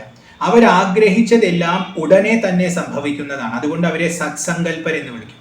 അപ്പൊ ആഗ്രഹിച്ചത് സങ്കല്പിച്ച മാത്രയിൽ തന്നെ സത്യമായി ഭവിക്കുമെങ്കിൽ അവർക്ക് ആഗ്രഹ പൂർത്തീകരണത്തിൽ ഒരു തടസ്സവുമില്ല. അതുകൊണ്ട് അകുണ്ഠിതരാണവർ. ഇനി അവർക്കൊരു ദുഃഖവുമില്ല. തടസ്സം വരുമ്പോഴാണല്ലോ ദുഃഖമുണ്ടാകുന്നത്. എന്തെങ്കിലും ഒന്ന് വേണമെന്ന് ആഗ്രഹിച്ചു, ശ്രമിച്ചു, കിട്ടിയില്ല, ദുഃഖമായി. പക്ഷെ അവർക്ക് അങ്ങനെ ഒരു അവസ്ഥയേ ഇല്ല. അവർക്ക് ദുഃഖമേ ഇല്ല. കാരണം അവരുടെ സ്വരൂപം തന്നെ ആനന്ദമാണ്. അവര് സർവസമർത്ഥരാണ്, സത്സങ്കല്പരാണ്. ഇതെല്ലാം സൂചിപ്പിക്കാനായിട്ട് അകുണ്ഠിതാഭ്യാം, ഭഗവാനെ ഭജിച്ചാൽ എല്ലാ കുണ്ഠിതകളും തീരും എന്ന് സൂചിപ്പിക്കാനാണ് മഹാവിഷ്ണു ഇരിക്കുന്ന ഇടത്തിന് തന്നെ വൈകുണ്ഠം എന്ന പേര് കൊടുക്കുന്നത്. ഒരു കുണ്ഠതയും ഇല്ലാത്ത സ്ഥലം. അപ്പോൾ ഇവർക്ക് തടസ്സവുമില്ല, ദുഃഖവുമില്ല. അതുകൊണ്ട് ഇവർ അകുണ്ഠിതാഭ്യാം എന്ന് വിളിച്ചിരിക്കുന്നു. സ്മൃതി സംഭൃതാഭ്യാം. സ്മൃതി എന്ന വാക്കിന് ഓർമ്മ, ബുദ്ധി, അതുപോലെ ശാസ്ത്രം, ധർമ്മശാസ്ത്രം എന്ന് സ്മൃതികളെ എന്ന് വിളിക്കും. ശ്രുതി സ്മൃതി എന്ന് പറയാറുണ്ട്. അപ്പോൾ കേട്ടതാണ് ശ്രുതി, അത് അപൗരുഷേയമാണ്. മനുഷ്യർ മനസ്സിലാക്കി ഓർമ്മയിൽ നിന്നും രചിച്ചെടുത്തതാണ് സ്മൃതി. ഓർത്തിരിക്കേണ്ടത് ആണ് സ്മൃതി. അപ്പൊ ധർമ്മശാസ്ത്രം എന്ന അർത്ഥം വന്നു. സംഭൃതം എന്ന പദത്തിന് പോഷണം, രക്ഷണം എന്നൊക്കെയാണ് അർത്ഥം. അപ്പോൾ ഓർമ്മയെ പോഷിപ്പിക്കുകയും രക്ഷിക്കുകയും ചെയ്യുന്നവരായതുകൊണ്ട് സ്മൃതി സംഭൃതരാണവർ. ബുദ്ധിയെ പോഷിപ്പിക്കുകയും രക്ഷിക്കുകയും ചെയ്യുന്നത് കൊണ്ട് സ്മൃതി സംഭൃതരാണ്. നല്ല ബുദ്ധി നമുക്ക് ഉണ്ടാവുന്നത് അവരുടെ കൃപ കൊണ്ടാണ്. നല്ല ബുദ്ധി ഉണ്ടെങ്കിലേ നമുക്ക് സാധന ചെയ്യാൻ പറ്റും. അപ്പൊ സാധനയ്ക്ക് ബലം നൽകുന്നത് അവരായതുകൊണ്ട് സ്മൃതി സംഭൃതാഭ്യ. അതുപോലെ ഈ ലോകത്തിലുള്ള എല്ലാ സ്മൃതികളെയും എല്ലാ ധർമ്മശാസ്ത്രങ്ങളെയും അതിനെ രചിച്ചത്, അതുകൊണ്ട് പോഷണം. അപ്പൊ അതിനെ രചിച്ചതും അവരാണ്, അതിനെ പാലിക്കുന്നതും അവരാണ്. ധർമ്മത്തെ ലോകത്തിൽ ശാസിക്കുന്നത് ഇവർ തന്നെയാണ്. ഇവർ തന്നെയാണ് ധർമ്മശാസ്താക്കൾ. അതുകൊണ്ട് സ്മൃതി സംഭൃതാഭ്യാം നമ എന്നിവിടെ പറഞ്ഞിരിക്കുന്നു. നമോ നമ ശങ്കര പാർവതീഭ്യാം. അങ്ങനെയുള്ള ശങ്കരനും പാർവതിക്കും വീണ്ടും വീണ്ടും നമസ്കാരത്തെ അർപ്പിക്കുന്നു. ഇവിടെ സ്മൃതി എന്ന ശബ്ദം കൊണ്ട് ഈശ്വര സ്മരണ എന്ന അർത്ഥവും എടുക്കാം. ഈശ്വരനെ നമ്മൾ ഓർത്തിരിക്കണം. ഈശ്വരനെ ഓർത്ത് ജീവിച്ചാൽ ജീവിതം മംഗളപ്രദമാകും. ഏറ്റവും ശ്രേഷ്ഠത നമുക്ക് ലഭിക്കുന്നത് ഈശ്വര സ്മരണയോടുകൂടിയുള്ള ജീവിതത്തിലാണ്. അനന്യാശ്ചിന്തയന്തോ മാം യേ ജനാ പര്യുപാസത്തെ തേഷാം നിത്യാഭിയുക്താനാം യോഗക്ഷേമം വഹാമ്യഹം എന്ന് ഭഗവത്ഗീതയിൽ കൃഷ്ണൻ പറയുന്നു. അനന്യമായി ചിന്തിക്കാൻ സാധിക്കണം. അനന്യം എന്ന് പറയുമ്പോൾ നിത്യം ചിന്തിക്കുക എന്നർത്ഥവും തന്നിൽ നിന്ന് അന്യമല്ലാതെ ചിന്തിക്കുക എന്നർത്ഥവും. ഇങ്ങനെ രണ്ടർത്ഥത്തിലും അനന്യമായി ചിന്തിക്കണം. അപ്പോൾ നിത്യം ഈശ്വര സ്മരണയോടുകൂടി ജീവിക്കാൻ നമുക്ക് സാധിക്കണം. ആ ഈശ്വര സ്മരണയെ നമുക്ക് പ്രദാനം ചെയ്യുന്നതും ഇവരാണ്. ആ ഈശ്വര സ്മരണയെ സംരക്ഷിച്ച് നിലനിർത്തുന്നതും അവരാണ്. അതിലൂടെ നമ്മുടെ ജീവിതത്തെ അവർ മെച്ചപ്പെടുത്തുന്നു. അതുകൊണ്ട് സ്മൃതി സംഭൃതാഭ്യാം. ഇതാണ് 8ാമത്തെ ശ്ലോകം. നമഃ ശിവാഭ്യാം അശുഭാപഹാഭ്യാം അശേഷ ലോകൈക വിശേഷിതാഭ്യാം അകുണ്ഠിതാഭ്യാം സ്മൃതി സംഭൃതാഭ്യാം നമോ നമഃ ശങ്കര പാർവതീഭ്യാം. അടുത്തത് 9ാമത്തെ ശ്ലോകമാണ്. നമഃ ശിവാഭ്യാം രഥവാഹനാഭ്യാം രവീന്ദു വൈശ്വാനര ലോചനാഭ്യാം രാകാശശാങ്കാഭമുഖാംബുജാഭ്യാം നമോ നമഃ ശങ്കര പാർവതീഭ്യാം. നമഃ ശിവാഭ്യാം. ശിവനും ശിവയ്ക്കുമായിക്കൊണ്ട് നമസ്കാരം. രഥവാഹനാഭ്യാം. രഥത്തെ വാഹനമാക്കിയവർക്കായിക്കൊണ്ട് നമസ്കാരം. രഥം എന്നാൽ സാമാന്യാർത്ഥം തേര്. തേരിനെ വാഹനമാക്കിയവരാണ് അവർ. തേരിൽ സഞ്ചരിക്കുന്നവരാണ്. അതുകൊണ്ട് രഥവാഹനന്മാരാണ്. രഥം എന്ന ശബ്ദത്തിന് ശരീരം എന്ന അർത്ഥവുമുണ്ട്. അപ്പൊ ശരീരത്തെ വാഹനമാക്കിയവരാണ്. പ്രപഞ്ചം തന്നെ ഒരു ശരീരമായി എടുത്താൽ അതിൽ അവർ വസിക്കുന്നു. ഇപ്പൊ പ്രപഞ്ചദേഹത്തിന്റെ ആത്മാവായിരിക്കുന്നതായതുകൊണ്ട് ആ ദേഹത്തെ, പ്രപഞ്ചദേഹത്തെ, ആ വിരാട് പുരുഷനെ തന്നെ വാഹനമാക്കിയവരാണ്. വ്യഷ്ടി തലത്തിലേക്ക് ഇറങ്ങി വന്നാൽ ഓരോ ശരീരത്തിന്റെയും ഉള്ളിൽ ആത്മഭാവേന ഇരിക്കുന്നത് അവരാണ്. ആത്മാനം രഥിനം വിദ്ധി ശരീരം രഥമേവതു എന്ന് കഠോപനിഷത്തിൽ പറയുന്നുണ്ട്. ശരീരത്തെ രഥമായി കണ്ടാൽ അതിലിരിക്കുന്ന അതിൻ്റെ ഉടമസ്ഥനാണ് ആത്മാവ്. അപ്പോൾ എല്ലാ ശരീരത്തിൻ്റെയും ഉള്ളിൽ ആത്മാവായിരിക്കുന്നത് കൊണ്ട് രഥത്തെ ശരീരം എന്ന അർത്ഥത്തിലെടുത്താൽ രഥവാഹനാഭ്യാം. ഇനി രഥശബ്ദത്തിന് സന്തോഷം എന്ന അർത്ഥമുണ്ട്. സന്തോഷത്തെ വാഹനമാക്കിയവർ. അവർ സഞ്ചരിക്കുന്നത് സന്തോഷത്തിലൂടെയാണ്. അവരെവിടെ ചെല്ലുന്നുവോ അവിടെ സന്തോഷമുണ്ടാവും. സന്തോഷം എവിടെയുണ്ടോ അവിടെ അവരുടെ സാന്നിധ്യമുണ്ടാവും. അപ്പോൾ ജീവിതത്തിൽ നമ്മൾ ആഗ്രഹിക്കുന്നത് സന്തോഷമാണ്. ആ സന്തോഷം ലഭിക്കാൻ നമ്മൾ ആശ്രയിക്കേണ്ടത് ഇവരെയാണ്. അങ്ങനെ ആശ്രയിച്ച് നമ്മുടെ ഉള്ളിൽ സന്തോഷം നിറയുമ്പോൾ ആ നിറഞ്ഞ സന്തോഷമായി നമ്മൾ അനുഭവിക്കുന്നതും വാസ്തവത്തിൽ ഇവരെ തന്നെയാണ്. അപ്പോൾ സന്തോഷത്തെ ഇവരുടെ സൂചനയായി കണ്ടാൽ ആ സന്തോഷം ഇവർ വാഹനമാക്കിയിരിക്കുന്നു. അതുകൊണ്ട് രഥവാഹനാഭ്യാം നമഃ. രവീന്ദു വൈശ്വാനര ലോചനാഭ്യാം. ലോചനം എന്നാൽ കണ്ണ്. ഇവർക്ക് 3 കണ്ണുകളുണ്ട്. നമ്മൾ രൂപം വർണ്ണിക്കുന്ന സമയത്ത് ശിവനും അതെ ശക്തിക്കും അതെ 3 കണ്ണുള്ളതായിട്ട് പറയും. ഈ 3 കണ്ണ് 3 കാര്യങ്ങളാണെന്ന് ഇവിടെ പറയുന്നു. ഒന്ന് രവിയാണ്, അതായത് സൂര്യനാണ്. ഒന്ന് ഇന്ദുവാണ്, അതായത് ചന്ദ്രനാണ്. മൂന്നാമത്തേത് വൈശ്വാനരനാണ്, അതായത് അഗ്നിയാണ്. അപ്പൊ സൂര്യനും അഗ്നിയും അതുപോലെ ചന്ദ്രനും കണ്ണായിട്ടുള്ളവരാണ് ഇവർ. നമുക്കിവിടെ കാണാൻ സാധിക്കുന്നത് ഈ 3 ഉള്ളത് കൊണ്ടാണ്. അപ്പോൾ ഈ 3 അവരുടെ കണ്ണുകളാണ്. അവരാണ് ഈ 3നെയും നമുക്ക് നൽകുന്നത്. ഇതിലൂടെ എല്ലാം കാണുന്നതും അവരാണ്. സൂര്യനെയും അഗ്നിയെയും ഒക്കെ സാക്ഷിയായിട്ട് പറയാറുണ്ട് പണ്ട് കാലത്ത്. അവരിലൂടെ കാണുന്നത് ഭഗവാനാണെന്നുള്ള ബോധം നമുക്കുണ്ടെങ്കിൽ സദാ ഭഗവാൻ നമുക്ക് ചുറ്റുമുണ്ടെന്നുള്ള ഭാവം നമുക്കുണ്ടാവും. ഭഗവാൻ എല്ലാം കാണുന്നവനാണ്, ഭഗവതി എല്ലാം കാണുന്നവളാണെന്ന് നമുക്ക് അതിൽ നിന്നും മനസ്സിലാക്കാം. പ്രപഞ്ചത്തിന് മുഴുവൻ ദർശനം നൽകുന്നത് ഇതായതുകൊണ്ട് ഇത് 3 ലോചനമാക്കിയവർ, ഇതിലൂടെ പ്രപഞ്ചത്തിന് കണ്ണായി വർത്തിക്കുന്നവരായതുകൊണ്ടും രവീന്ദു വൈശ്വാനര ലോചനാഭ്യാം എന്ന് വിളിച്ചിരിക്കുന്നു. രാകാശശാങ്കാഭമുഖാംബുജാഭ്യാം. ശശാങ്കം എന്ന് പറഞ്ഞാൽ ചന്ദ്രൻ. ശശ ശബ്ദത്തിന് മുയൽ എന്നാണ് അർത്ഥം. ചന്ദ്രനെ നമ്മൾ ഭൂമിയിൽ നിന്ന് നോക്കിയാൽ മുയലിന്റെ ആകാരത്തിലുള്ള ഒരു കളങ്കം കാണാൻ സാധിക്കും. അതുകൊണ്ട് ചന്ദ്രന് ശശാങ്കൻ എന്ന പേര് വന്നു. ശശി എന്ന പേര് കിട്ടാനും അത് തന്നെയാണ് കാരണം. അപ്പോൾ ആ ശശാങ്കൻ രാക എന്ന് പറഞ്ഞാൽ പൂർണ്ണചന്ദ്രൻ. അപ്പോൾ വെറും ചന്ദ്രനല്ല, പൂർണ്ണചന്ദ്രത്തിന്റെ ആഭ, ശോഭ. പൂർണ്ണചന്ദ്രത്തിന്റെ ശോഭയോടൊത്ത മുഖത്തോടു കൂടിയവനാണ്. മുഖപത്മത്തോട്, മുഖാംബുജം എന്ന് പറഞ്ഞാൽ മുഖപത്മം. താമരയെ പോലെ കോമളവും സുന്ദരവുമായ മുഖമാണ്. അതിന് നല്ല ശോഭയുണ്ട്. ഏതുപോലത്തെ ശോഭയാണ്? പൂർണ്ണചന്ദ്രന്റെ ശോഭയാണ്. പൂർണ്ണചന്ദ്രന്റെ ശോഭ കാണാൻ നല്ല ഭംഗിയാണ്. മനസ്സിന് നല്ലോണം സന്തോഷത്തെ ഉണ്ടാക്കുന്നതാണ്. ഇപ്പൊ രഥവാഹനാഭ്യാം എന്ന് പറഞ്ഞപ്പോൾ രഥത്തെ വാഹനം, സന്തോഷത്തെ വാഹനമാക്കിയവർ എന്ന് പറഞ്ഞു. അപ്പൊ സന്തോഷത്തെ നൽകുന്ന മുഖമാണ് അവർക്കുള്ളത്. അവരുടെ മുഖത്തെ ധ്യാനിച്ചാൽ നമുക്ക് സന്തോഷം ലഭിക്കും. അപ്പോൾ അവരെ കിട്ടണമെങ്കിൽ, സന്തോഷം നേടണമെങ്കിൽ അതിനുള്ള ഉപായവും അവരുടെ രൂപധ്യാനമാണ്. ശിവന്റെയും ശക്തിയുടെയും സുന്ദരമായ ആ മുഖത്തെ നമ്മൾ ധ്യാനിച്ചാൽ നമ്മുടെ ഉള്ളിൽ പരമാനന്ദം ഉണ്ടാകും. ഏതുപോലെയാണോ ചന്ദ്രനെ കാണുമ്പോൾ മനസ്സ് ആഹ്ലാദിക്കുന്നത്, അതുപോലെ ശിവന്റെയും ശക്തിയുടെയും മുഖാംബുജങ്ങളെ കാണുമ്പോൾ മനസ്സ് ആഹ്ലാദിക്കും. അതുകൊണ്ട് രാകാശശാങ്കാഭ മുഖാംബുജാഭ്യാം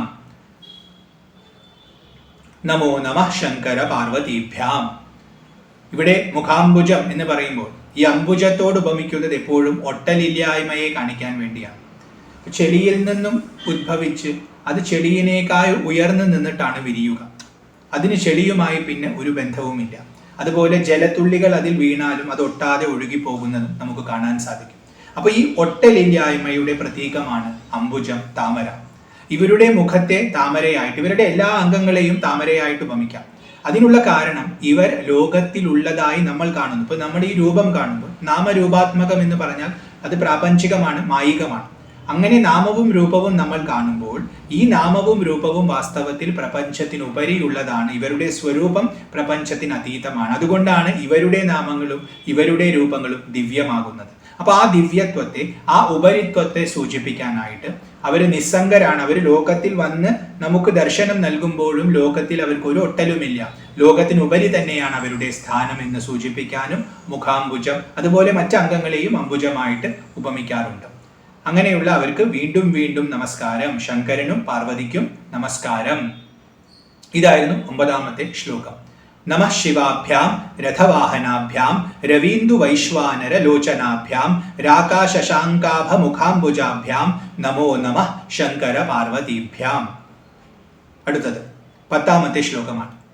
നമഃ ശിവാഭ്യാം ജടിലന്ധരാഭ്യാം ജരാമൃതിഭ്യാം ച വിവർജിതാഭ്യാം ജനാർദ്ദനാബ്ജോദ്ഭവ പൂജിതാഭ്യാം നമോ നമഃ ശങ്കര പാർവതീഭ്യാം.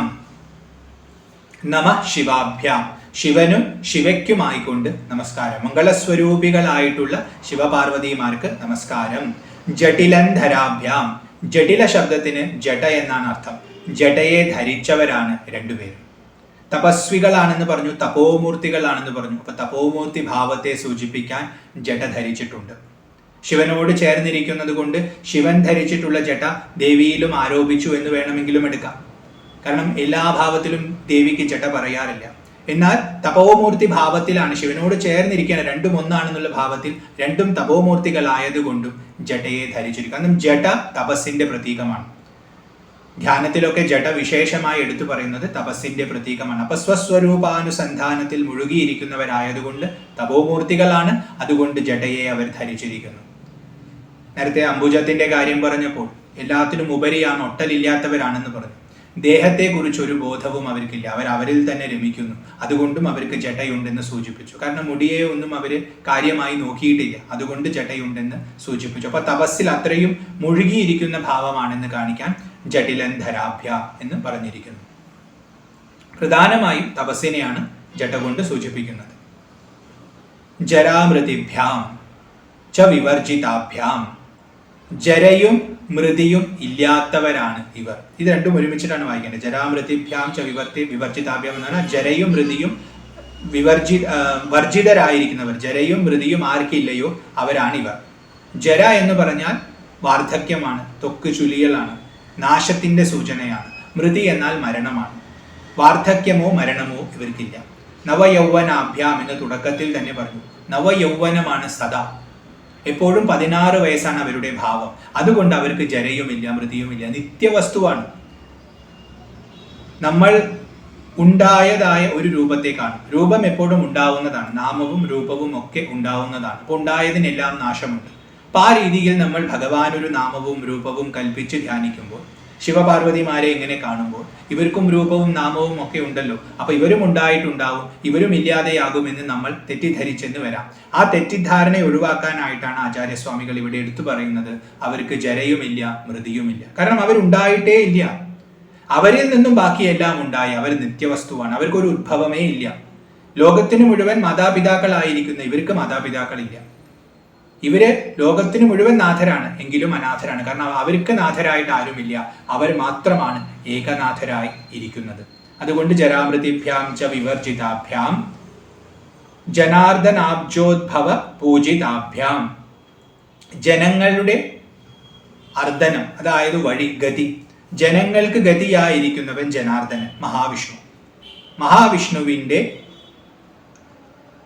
അബ്ജം, താമര, മഹാവിഷ്ണുവിൻ്റെ താമര, മഹാവിഷ്ണുവിൻ്റെ നാഭിയിൽ നിന്നും ഒരു താമര വിരിഞ്ഞിട്ടുണ്ട്. ആ അബ്ജത്തിൽ നിന്നും ഉദ്ഭവിച്ചവൻ അതാരാ? ബ്രഹ്മാവ്. അപ്പോൾ മഹാവിഷ്ണുവിൻ്റെ നാഭിയിൽ നിന്നും ഒരു താമര വിരിഞ്ഞു. ആ താമരയിൽ പ്രത്യക്ഷപ്പെട്ടവനാണ് ബ്രഹ്മാവ്. ആ ബ്രഹ്മാവിനാൽ പൂജിതരാണ് ഇവർ. സ്രഷ്ടാവാണ് ബ്രഹ്മാവ്. സൃഷ്ടി നടക്കുന്നത് അതിനുള്ള സർഗശക്തി ഉണ്ടായാലേ.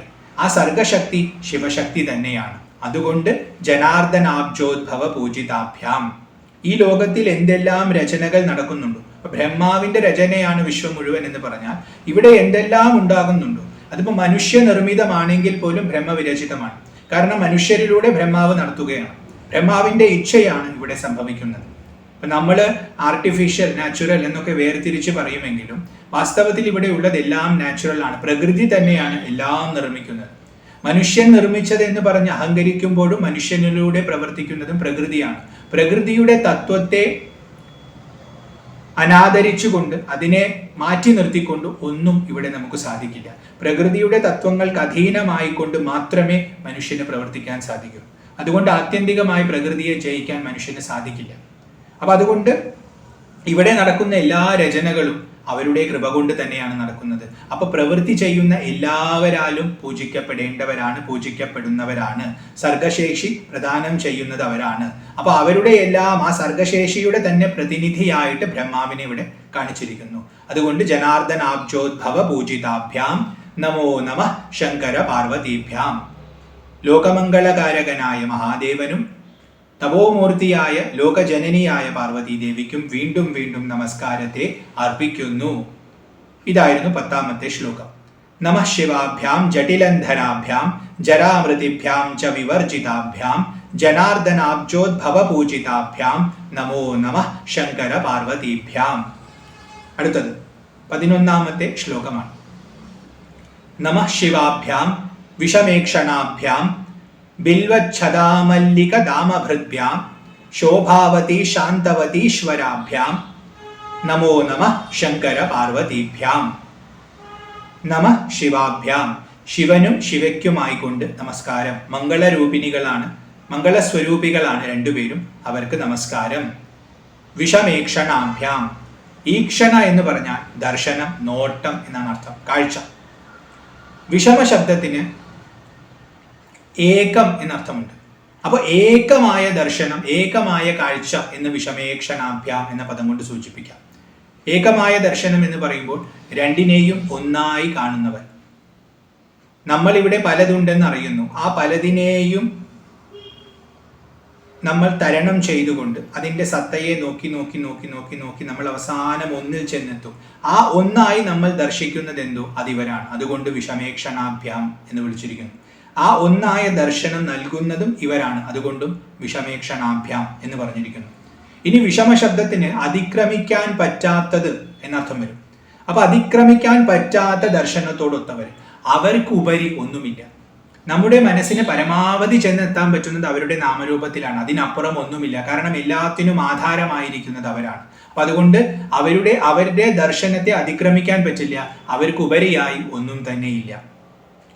വിഷമ ശബ്ദത്തിന് ഭയത്തെ ജനിപ്പിക്കുന്നത് എന്നർത്ഥമുണ്ട്. അപ്പൊ ഭയാനകമായ ദർശനത്തോടൊത്തവർ. ഭയാനകമായ ദർശനം എന്ന് പറയുമ്പോൾ ലോകത്തെ ഭയപ്പെടുത്തുന്നത് അവരാണ് എന്നർത്ഥം വന്നു. ലോകത്തെ ഭയപ്പെടുത്തുക എന്ന് പറഞ്ഞാൽ ലോകത്തെ ഉണ്ടാക്കി നിലനിർത്തി ഇല്ലാതെയാക്കുന്നത് അവരാണ്. അപ്പൊ ലോകത്തെ ഉണ്ടാക്കി നിലനിർത്തി ഇല്ലാതെയാക്കുന്നത് കൊണ്ട് സംഹരിക്കുന്നതും അവരാണ്. സംഹാരത്തിൽ നിന്നാണ് ഏറ്റവും വലിയ ഭയം ഉണ്ടാകുന്നത്. ഇവിടെ സുഖവും ദുഃഖവും മാറി മാറി വരുന്നു. സുഖത്തിൽ സന്തോഷവും ദുഃഖത്തിൽ ഭയവുമാണ് ആൾക്കാർക്ക്. അപ്പൊ ദുഃഖമുണ്ടാകുമ്പോഴും ഭയമുണ്ടാകുന്നു. ആ ദുഃഖത്തിനും കാരണം ഇവരുടെ സാന്നിധ്യമാണ്. അപ്പൊ അതുകൊണ്ട് ഇങ്ങനെയെല്ലാം ലോകത്തിന് ഭയത്തെ ഉണ്ടാക്കുന്നവരായതുകൊണ്ട് വിഷമേക്ഷണാഭ്യാം. ഇനി ഭയം, നമുക്ക് ഇവരെ കണ്ടാൽ ഭയം തോന്നും എന്നർത്ഥം വരും. ഇവിടെ ഭയം എന്ന പദം കൊണ്ട് സൂചിപ്പിക്കുന്നത് നമുക്ക് ഉൾക്കൊള്ളാൻ പറ്റാത്ത ഭാവമാണ് അവർക്കുള്ളത് എന്നർത്ഥമാണ്. അപ്പൊ നമ്മൾ ഇവരുടെ രൂപം കണ്ടു. രൂപം കണ്ടാൽ തന്നെ ഇപ്പൊ ശിവന്റെയും പാർവതിയുടെയും രൂപം തന്നെ വിചിത്രമാണ്. അവർ ധരിച്ചിട്ടുള്ള ആഭരണങ്ങളും അവരുടെ വാസസ്ഥാനവും അവരുടെ ചെയ്തികളും ഇതൊക്കെ വിചിത്രമാണ്. അപ്പൊ നമ്മുടെ മനസ്സിന് ഉൾക്കൊള്ളാൻ പറ്റില്ല. സൂക്ഷ്മമായി അവരുടെ തത്വത്തെ ഗ്രഹിക്കാനായിട്ട് ശ്രമിച്ചാൽ, ധ്യാനിക്കാനായിട്ട് ശ്രമിച്ചാലും നമുക്ക് ഉൾക്കൊള്ളാൻ പറ്റില്ല. അപ്പൊ നമ്മുടെ മനസ്സിന്റെ വ്യാപ്തിയിൽ ഒതുങ്ങി നിൽക്കാത്തത് കൊണ്ട് വിഷമമാണ് അവരുടെ ദർശനം. അപ്പൊ കിട്ടാൻ വളരെ ബുദ്ധിമുട്ടാണ്. അവരെ ദർശിക്കുക എന്ന് പറഞ്ഞാൽ വളരെ ബുദ്ധിമുട്ടുള്ളതായതുകൊണ്ടും വിഷമേക്ഷണാഭ്യാം എന്ന് വിളിച്ചിരിക്കുന്നു. ബിൽവച്ഛദാമല്ലിക ധാമഭൃഭ്യാം. ബിൽവച്ഛദം, ഛദം എന്നാൽ ഇല, ബിൽവം എന്നാൽ കൂവളം. അപ്പോൾ കൂവളത്തിന്റെ ഇല ധരിച്ചിട്ടുണ്ട് ആര്? മഹാദേവൻ. മഹാദേവന് വളരെ ഇഷ്ടമാണ് കൂവളത്തിന്റെ ഇല. അപ്പൊ മഹാദേവൻ കൂവളത്തിന്റെ ഇല ധരിച്ചിട്ടുണ്ട്. മല്ലിക ധാമം, ധാമം എന്നാൽ കയറ്, മാല എന്നാണ് ഇവിടെ അർത്ഥം വരുന്നത്. മല്ലികം എന്ന് പറഞ്ഞാൽ മുല്ലപ്പൂവ്. മുല്ലപ്പൂവിന്റെ മാല അമ്മയും ധരിച്ചിട്ടുണ്ട്. അപ്പൊ കൂവളം ഭഗവാൻ ധരിച്ചിട്ടുണ്ട്, കൂവളത്തിന്റെ മാല ധരിച്ചിട്ടുണ്ട് എന്ന അർത്ഥവും എടുക്കാം. അല്ലെങ്കിൽ കൂവളം കയ്യിൽ പിടിച്ചിട്ടുണ്ട്, കൂവനം പാദത്തിൽ അർപ്പിച്ചിട്ടുണ്ട് എന്ന അർത്ഥവും എടുക്കാം. പക്ഷെ ധാമശബ്ദം രണ്ടിനോടും ചേർത്ത് വായിക്കുന്നത് കൊണ്ട് കൂവളത്തിന്റെ മാല ഭഗവാൻ പരമശിവൻ ധരിച്ചിരിക്കുന്നു, മുല്ലപ്പൂവിന്റെ മാല അമ്മ പാർവതിയും ധരിച്ചിരിക്കുന്നു. അങ്ങനത്തെ ഭാവത്തിൽ ഇരിക്കുന്നവരാണ് രണ്ടുപേരും. അപ്പോ ബിൽവച്ഛദാമല്ലിക ധാമഭൃഭ്യാം. ശോഭാവതി ശാന്തവതീശ്വരാഭ്യാം. ഇവിടെ ഇല അതുപോലെ മുല്ലപ്പൂവ്, ഇത് രണ്ടും. ഇല എന്ന് പറഞ്ഞാൽ കർമ്മത്തിന്റെ പ്രതീകമാണ്. നമ്മൾ വൃക്ഷമായിട്ട് പ്രപഞ്ചത്തെ ധ്യാനിക്കുന്ന ഒരു പ്രോസസ്സ് ഉണ്ട്, അതിൽ ഇലയെ കർമ്മമായിട്ടാണ് കാണുക. അപ്പോൾ ബിൽവമാകുന്ന കൂവളമാകുന്ന ഇലയെ ഭഗവാൻ ധരിച്ചിരിക്കുന്നു. പുഷ്പം, പൂവെന്ന് പറയുന്നത് ഫലമായിട്ട്, അതായത് നമുക്ക് കർമ്മത്തിലൂടെ കിട്ടുന്ന ഫലമായിട്ട് നമുക്ക് കാണാം, അഥവാ വാസനയായിട്ടും കാണാം, കർമ്മം ചെയ്യാനുള്ള വാസനയായിട്ടും കാണാം. ഇങ്ങനെ രണ്ട് രീതിയിലും നോക്കിയാലും ലോകത്തിന്റെ മുഴുവൻ കർമ്മത്തെയും അതുപോലെ ലോകത്തിന്റെ കർമ്മഫലങ്ങളെയും കർമ്മം ചെയ്യാനുള്ള വാസനകളെയും ഒക്കെ ധരിച്ചിരിക്കുന്നത് ശിവനും പാർവതിയുമാണ്. കാരണം ജഗത് പിതാവും ജഗത് ജനനിയുമാണ്. അതുകൊണ്ട് ബിൽവച്ഛദാമല്ലിക ധാമഭൃഭ്യാം എന്ന് താത്വികമായിട്ടും പറയാം. ശോഭാവതി ശാന്തവതീശ്വരാഭ്യാം. ശോഭയുള്ളവരാണ്, ശാന്തത ഉള്ളവരാണ് രണ്ടുപേരും. ശോഭ എന്നാൽ പ്രകാശം. പ്രകാശം എന്ന വാക്കിനർത്ഥം തന്നെ ശിവനാണ്. കാരണം എല്ലാ പ്രകാശത്തിൻ്റെയും ഉറവിടം ഇവരാണ്. അപ്പൊ നല്ല ശോഭയുള്ളവരാണ്. നമ്മൾ ഭഗവാന്മാരെ നമ്മുടെ ഹൃദയത്തിലേക്ക് കൊണ്ടുവന്നാൽ, ശിവനെയും പാർവതിയെയും നമ്മുടെ ഹൃദയത്തിലേക്ക് കൊണ്ടുവന്നാൽ അതിൻ്റെ ഉള്ളിലുള്ള അജ്ഞാനമാകുന്ന എല്ലാ അന്ധകാരങ്ങളും സ്വാഭാവികമായി ഇല്ലാതെയാകും. അത്രയും ശോഭയുള്ളവരാണ്. അവര് വന്നാലോ മനസ്സ് ശാന്തമാകും. അതുകൊണ്ട് ശാന്തവതി ഈശ്വരാഭ്യാം. അവർ ഈശ്വരന്മാരാണ്, എല്ലാവരെയും ഭരിക്കുന്നവരാണ്. അപ്പൊ ശോഭയുള്ള ശാന്തതയുള്ള ഈശ്വരന്മാരാണ് അവർ എന്നൊരർത്ഥം വന്നു. ശോഭയുള്ള ശാന്തതയുള്ള ഭക്തരുടെ ഈശ്വരന്മാരാണവർ എന്നൊരു രണ്ടാമത്തെ അർത്ഥവും വന്നു. ഭഗവാനെ ഭജിക്കുന്ന ഭക്തർക്ക് ശോഭയും ഉണ്ടാവും, ശാന്തിയും ഉണ്ടാവും. അവരുടെ മനസ്സ് ശാന്തമായിരിക്കും. ഭഗവത് അനുഭൂതി സിദ്ധിച്ചാൽ മനസ്സ് ശാന്തമാവും, സ്വാഭാവികമായ അനുഭവമാണ്. ഈശ്വരനെ ആരാധിക്കുന്ന ശ്രേഷ്ഠരായ ഭക്തർക്കൊക്കെ ഉണ്ടായിട്ടുള്ള അനുഭവമാണ് മനസ്സിന്റെ ശാന്തി. അപ്പോൾ ഭക്തര് ഭഗവാനെ ഉപാസിച്ചാൽ, ശിവനെയും പാർവതിയെയും ഉപാസിച്ചാൽ മനസ്സ് ശാന്തമാകും. മനസ്സ് ശാന്തമാകുമ്പോൾ ബുദ്ധിക്ക് നല്ല തെളിമയുണ്ടാവും, അപ്പോൾ നല്ല ശോഭയുണ്ടാവും. അപ്പോൾ ഭക്തർക്ക് നല്ല ശോഭയും നല്ല ശാന്തിയും ഉണ്ടാവും. അങ്ങനത്തെ ഭക്തരുടെ ഈശ്വരനായിരിക്കുന്നവരാണ് ഇവർ രണ്ടുപേരും. അവരെ ഭരിക്കുന്നത് ഇവരാണ്. അവരെ ഉപാസിക്കുന്നത് കൊണ്ടാണ് ഇവർക്ക് ഇതെല്ലാം ലഭിക്കുന്നത്. അവർക്ക് ആശ്രയമായിരിക്കുന്നതും ഇവര് തന്നെയാണ്. അതുകൊണ്ട് ശോഭാവതി ശാന്തിവതീശ്വരാഭ്യാം നമോ നമഃ ശങ്കര പാർവതീഭ്യാം. അങ്ങനെയുള്ള ശങ്കരനും പാർവതിക്കുമായി കൊണ്ട് വീണ്ടും വീണ്ടും നമസ്കാരത്തെ അർപ്പിക്കുന്നു. ഇതായിരുന്നു 11ാമത്തെ ശ്ലോകം. നമഃ ശിവാഭ്യാം വിഷമേക്ഷണാഭ്യാം ബിൽവച്ഛദാമല്ലിക ധാമഭൃഭ്യാം ശോഭാവതി ശാന്തവതീശ്വരാഭ്യാം നമോ നമഃ ശങ്കര പാർവതീഭ്യാം. അടുത്തത് അവസാനത്തെ ശ്ലോകമാണ്, 12ാമത്തെ ശ്ലോകമാണ്. നമഃ ശിവാഭ്യാം പശുപാലകാഭ്യാം ജഗത്രയീ രക്ഷണബദ്ധഹൃദ്ഭ്യാം സമസ്തദേവാസുര പൂജിതാഭ്യാം നമോ നമഃ ശങ്കര പാർവതീഭ്യാം. നമഃ ശിവാഭ്യാം, ശിവനും ശിവയ്ക്കുമായിക്കൊണ്ട് നമസ്കാരം. മംഗളസ്വരൂപികളായ അവർക്ക് രണ്ടുപേർക്കും നമസ്കാരം. പശുപാലകാഭ്യാം, പശുവിനെ പാലിക്കുന്നവർക്കായിക്കൊണ്ട് നമസ്കാരം. പശു എന്ന ശബ്ദത്തിന് മൃഗം എന്നർത്ഥമുണ്ട്, സാമാന്യ അർത്ഥം. അപ്പോൾ മൃഗത്തെ പാലിക്കുന്നവരാണ് എന്നൊരർത്ഥം കിട്ടി. മൃഗസമാനമായി ജീവിക്കുന്ന മൂഢന്മാര്, അവരെയും പശു എന്ന് വിളിക്കും. അവർക്ക് ജ്ഞാനമില്ല, അജ്ഞാനികളാണ്. അപ്പൊ അതുകൊണ്ട് അവർ ജീവിക്കുന്നത് മൃഗതുല്യമായ സന്തോഷം തേടിയിട്ടാണ്, മൃഗതുല്യമായ ജീവിതമാണ്. അതുകൊണ്ട് അവരെ പശു എന്ന് വിളിക്കും. അങ്ങനത്തെ പശുക്കളെ പാലിക്കുന്നവരാണ്. അപ്പോൾ സാധാരണ മനുഷ്യന്മാർ പശുക്കൾ എന്ന് വിളിച്ചാൽ അവരിവിടെ ഇങ്ങനെ കഷ്ടപ്പെടുന്ന സമയത്ത് അവരെ പാലിക്കുന്നു. അവർക്ക് അധികം കുഴപ്പമൊന്നും വരുത്താതെ അവരെ ക്രമേണ ഉയർത്തി ആ പശുത്വത്തിൽ നിന്നും ഉയർത്തി അവർക്ക് പതിത്വം നൽകുന്നു. പശുപതിയുടെ ഭാവത്തിലേക്ക് അവരെ ഉയർത്തുന്നു. ഭഗവാന്റെ സ്വന്തം ഭാവമാണ് പശുപതി ഭാവം. അപ്പൊ അതുകൊണ്ട് അങ്ങനത്തെ അജ്ഞാനികളെ പാലിക്കുന്നവരായതുകൊണ്ടും പശുപാലകാഭ്യാം. പശു എന്ന ശബ്ദം കൊണ്ട് ദേവന്മാരെയും സൂചിപ്പിക്കാറുണ്ട്, ദേവന്മാരെ വിളിക്കാറുണ്ട് പശുവെന്ന്. അതുകൊണ്ട് ദേവന്മാരുടെ പാലകരായിരിക്കുന്നവർ, അതും നമുക്ക് പുരാണങ്ങളിൽ വ്യക്തമായി കാണാം. എപ്പോഴെല്ലാം പ്രശ്നമുണ്ടാകുന്നുവോ അപ്പോഴെല്ലാം വന്ന് ദേവന്മാർ അഭയം തേടുന്നത് ഇവരെയാണ്. ത്രിപുര ദഹന സമയത്ത് ശിവന് പശുപതി ഭാവം കൽപ്പിച്ചു കൊടുക്കുന്നുണ്ട് ദേവന്മാര്. അത് പുരാണത്തിൽ വരുന്നുണ്ട്. അതുകൊണ്ടും പശുക്കളെ പാലിക്കുന്നവരാണ്. അവിടെയും പശുത്വം എന്ന് പറയുന്നത് നമ്മുടെ ഉള്ളിലുള്ള പശുത്വമാണ്. അതിനെയെല്ലാം ഭരിക്കുന്ന, അതിനെയെല്ലാം ഹനിച്ചുകൊണ്ട് നമുക്ക് മംഗളത്തെ നൽകുന്നവരായതുകൊണ്ട് പശുപാലകാഭ്യാം നമഃ. ജഗത്രയി രക്ഷണ ബദ്ധഹൃദ്ഭ്യാം. ജഗത്രയി എന്ന് പറഞ്ഞാൽ 3 ലോകങ്ങൾ. 3 ലോകങ്ങളെയും രക്ഷിക്കുന്നതിൽ ബദ്ധഹൃദയത്തോടൊത്തവരാണിവർ. ഇവർ സദാ ശ്രദ്ധിക്കുന്നത് 3 ലോകത്തിന്റെയും പാലനത്തെയാണ്. കാരണം 3 ലോകങ്ങളും അവരിൽ നിന്നാണ് ഉണ്ടായിട്ടുള്ളത്. അതിൻ്റെ മാതാപിതാക്കളാണ് ശിവനും പാർവതിയും. അപ്പോൾ ശിവശക്തി സദാ വർത്തിക്കുന്നത് മക്കളെ പാലിക്കാൻ വേണ്ടിയാണ്. നമ്മുടെ മാതാപിതാക്കളാണ് ഭഗവാന്മാരെന്നുള്ള ബോധം നമുക്ക് എപ്പോഴും ഉണ്ടാവണം. അപ്പോഴാണ് സമീപിക്കാൻ ഏറ്റവും കൂടുതൽ അടുപ്പം നമുക്ക് ലഭിക്കുക. ധൈര്യമായി കയറി ചെല്ലാവും ഒരു ഇടമാണ് ശിവന്റെ ആശ്രയസ്ഥാനം. അപ്പൊ അതുകൊണ്ട് ശിവപാർവതിമാര് 3 ലോകത്തെയും രക്ഷിക്കാൻ, കാരണം മക്കളെ രക്ഷിക്കാൻ മാതാപിതാക്കൾ എപ്പോഴും ജാഗരൂകരായിരിക്കും. ആ കൊച്ചുകുട്ടിയായിരിക്കുന്ന സമയത്തൊക്കെ അവരുടെ ആ രക്ഷണം ലഭിച്ചില്ലെങ്കിൽ നമുക്കൊന്നും വളരാൻ തന്നെ പറ്റില്ല. അപ്പൊ അതുകൊണ്ട് ഏതുപോലെയാണോ മക്കളെ മാതാപിതാക്കൾ പാലിക്കുന്നത്, അതുപോലെ 3 ലോകത്തെയും വളരെ ശ്രദ്ധയോടുകൂടി പാലിക്കാനായി സദാ ജാഗരൂകരായിരിക്കുന്നവരായതുകൊണ്ട് ജഗത്രയി രക്ഷണ ബദ്ധഹൃദ്ഭ്യാം സമസ്ത ദേവാസുര പൂജിതാഭ്യാം. എല്ലാ ദേവന്മാരും അസുരന്മാരും പൂജിക്കുന്നത് ഇവരെ തന്നെയാണ്. എല്ലാവർക്കും ആത്യന്തികമായി വേണ്ടത് സന്തോഷമാണ്. ആ സന്തോഷം ലഭിക്കുന്നത് ഇവരിൽ നിന്നാണ്. അപ്പോൾ ഏതെല്ലാം രീതിയിൽ എന്തെല്ലാം ക്രിയകൾ ചെയ്താലും അവർ തേടുന്നത് ഇവരുടെ അനുഗ്രഹം തന്നെയാണ്. അപ്പോൾ അറിഞ്ഞോ അറിയാതെയോ എല്ലാവരും പൂജിക്കുന്നത് ഭഗവാനെയും ഭഗവതിയെയും തന്നെയാണ്. പിന്നെ അസുരന്മാര് വരം നേടാനായിട്ട് ശിവനെയൊക്കെ ഉപാസിച്ചതായി പറയുന്നുമുണ്ട്. അതുകൊണ്ടും ദേവന്മാരും അസുരന്മാരും ഒക്കെ പൂജിക്കുന്നു എന്നർത്ഥം വന്നു. സമസ്ത ചരാചരങ്ങളും ആശ്രയിക്കുന്നത് ഇവരെയാണ്. ഇവിടെ നന്മയെന്നും തിന്മയെന്നും നമ്മൾ വേർതിരിച്ച് കണ്ടാലും രണ്ടും ഉണ്ടായിട്ടുള്ളത് അവരിൽ നിന്നാണ്. രണ്ടിനും ആശ്രയം അവരിൽ തന്നെയാണ്. അതുകൊണ്ട് ആത്യന്തികമായി അവരുടെ തലത്തിലെത്തിയാൽ ഇവിടെ ശുഭാശുഭങ്ങൾ ഒന്നുമില്ല. അതുകൊണ്ടും അവർ ശിവന്മാരാണ്, ശിവനും ശിവയുമാണ്. കാരണം അവർക്ക് അശുഭം എന്നൊന്നില്ല, അങ്ങനൊരു വിചാരമേ അവർക്കില്ല. അത് നമുക്കുള്ളതാണ്.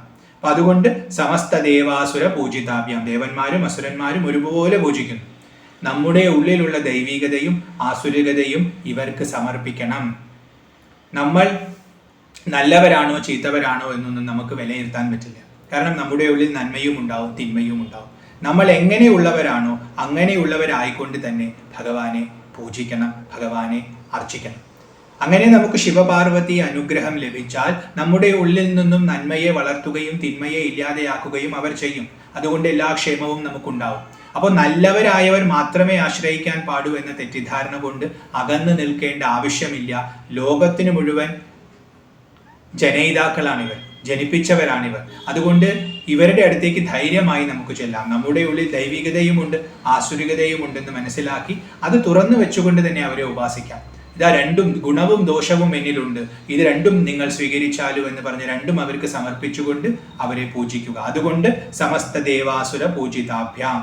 അതല്ലെങ്കിൽ പിന്നെ ദേവന്മാരും അസുരന്മാരും പൂജിക്കുന്നു എന്ന സാമാന്യാർത്ഥവും. നമോ നമ ശങ്കര പാർവതീഭ്യാം. അങ്ങനെയുള്ള ശങ്കരനും പാർവതിക്കുമായിക്കൊണ്ട് പർവ്വതപുത്രിയും മംഗളത്തെ ചെയ്യുന്നവരുമായിട്ടുള്ള ശിവപാർവതിമാർക്ക് വീണ്ടും വീണ്ടും നമസ്കാരത്തെ അർപ്പിക്കുന്നു. അതാണ് നമോ നമ. ഇതായിരുന്നു 12ാമത്തെ അവസാനത്തെ ശ്ലോകം. നമഃ ശിവാഭ്യാം പശുപാലകാഭ്യാം ജഗത്രയീ രക്ഷണബദ്ധഹൃദ്ഭ്യാം സമസ്തദേവാസുര പൂജിതാഭ്യാം നമോ നമഃ ശങ്കര പാർവതീഭ്യാം. ഇനി അവസാനത്തെ ഫലശ്രുതിയാണ് 13ാമത്തെ ശ്ലോകമായിട്ട് വരുന്നത്. സ്തോത്രം ത്രിസന്ധ്യം ശിവപാർവതീഭ്യാം ഭക്ത്യാ പഠേ ദ്വാദശകം നരോയ സ സർവ സൗഭാഗ്യ ഫലാനി ഭുങ്ക്തേ ശതായുരാന്തേ ശിവലോകമേതി. സ്തോത്രം, ഈ സ്തുതിയെ, ഈ സ്തോത്രത്തെ എങ്ങനെയുള്ള സ്തോത്രമാണ്? ശിവപാർവതീഭ്യാം സ്തോത്രം, ശിവനും പാർവതിക്കും വേണ്ടിയുള്ള സ്തോത്രമാണ്. ശിവനും പാർവതിക്കുമായിക്കൊണ്ട് ഈ സ്തോത്രത്തെ ത്രിസന്ധ്യം, 3 സന്ധ്യകളിലും ഭക്തിയോടുകൂടി ആര് പഠിക്കുന്നുവോ, പഠേ യഹ് നര, ഏത് നരനാണോ പഠിക്കുന്നത്. എങ്ങനെയുള്ള സ്തോത്രമാണിത്? ദ്വാദശകം, അതായത് 12 ശ്ലോകങ്ങളുള്ള സ്തോത്രമാണ്. 12 ശ്ലോകങ്ങളുള്ള ഈ സ്തോത്രം ശിവനെയും പാർവതിയെയും സ്തുതിക്കുന്നതാണ്. ഇത് ഭക്തിയോടുകൂടി 3 സന്ധ്യകളിലും ആര് പഠിക്കുന്നുവോ. ഇവിടെ 3 സന്ധ്യകൾ എന്ന് പറഞ്ഞാൽ ഉദയം, മധ്യാഹ്നം, അസ്തമയം. പണ്ടുകാലത്ത് ആരാധന നടന്നിരുന്നത് സൂര്യനെ ആശ്രയിച്ചിട്ടാണ്. അതുകൊണ്ട് തന്നെ സൂര്യന്റെ ഈ 3 ഭാവങ്ങൾക്കും വളരെ സവിശേഷത കൽപ്പിച്ചിട്ടുണ്ട്. അപ്പോൾ ഈ 3 ഭാവങ്ങളിലും ആരാധന നടത്തണം, ഉപാസന നടത്തണം എന്ന് പറയും. അതിനാണ് സന്ധ്യാവന്ദനം എന്ന് പറയുന്നത്. അപ്പോൾ ഉദിച്ചു വരുന്ന സൂര്യന്റെ സമയത്ത് ഉപാസനയുണ്ട്. സൂര്യൻ നേരെ മുകളിൽ നിൽക്കുന്നതാണ് മധ്യാഹ്നം, ആ സമയത്ത് ഉപാസനയുണ്ട്. സൂര്യൻ അസ്തമിക്കുന്ന സമയത്തും ഉപാസനയുണ്ട്. ഇത് 3 സന്ധ്യകളാണ്. അപ്പോൾ ഈ ത്രിസന്ധ്യകളിൽ, ഈ 3 കാലങ്ങളിലും ഉപാസന നടത്തേണ്ട സമയം എന്ന വാക്കിൽ നിന്നും അർത്ഥമെടുക്കാം. ഉപാസന എപ്പോഴാണോ നടത്തേണ്ടത് അപ്പോൾ ശിവപാർവതിമാരെ സ്തുതിക്കുന്ന 12 ശ്ലോകങ്ങളുള്ള ഈ സ്തോത്രത്തെ ആര് ഭക്തിയോടുകൂടി പഠിക്കുന്നുവോ, ഏത് നരനാണോ ഭക്തിയോടുകൂടി പഠിക്കുന്നത്, സ അവൻ സർവസൗഭാഗ്യ ഫലാനി ഭുങ്ക്തേ, അവൻ എല്ലാ സൗഭാഗ്യ ഫലങ്ങളെയും ഭുജിക്കുന്നു. സൗഭാഗ്യ ശബ്ദത്തിന് ഐശ്വര്യം എന്നർത്ഥമുണ്ട്. അപ്പോൾ അവൻ എല്ലാ ഐശ്വര്യത്തെയും ഫലമായി ഭുജിക്കും, അവൻ എല്ലാ ഐശ്വര്യങ്ങളെയും നേടും എന്നൊരർത്ഥം വന്നു. സൗഭാഗ്യ ശബ്ദത്തിന് സൗന്ദര്യം എന്നർത്ഥമുണ്ട്. അപ്പോൾ സൗന്ദര്യമാകുന്ന ഫലത്തെ അവൻ നേടും എന്നർത്ഥം വന്നു.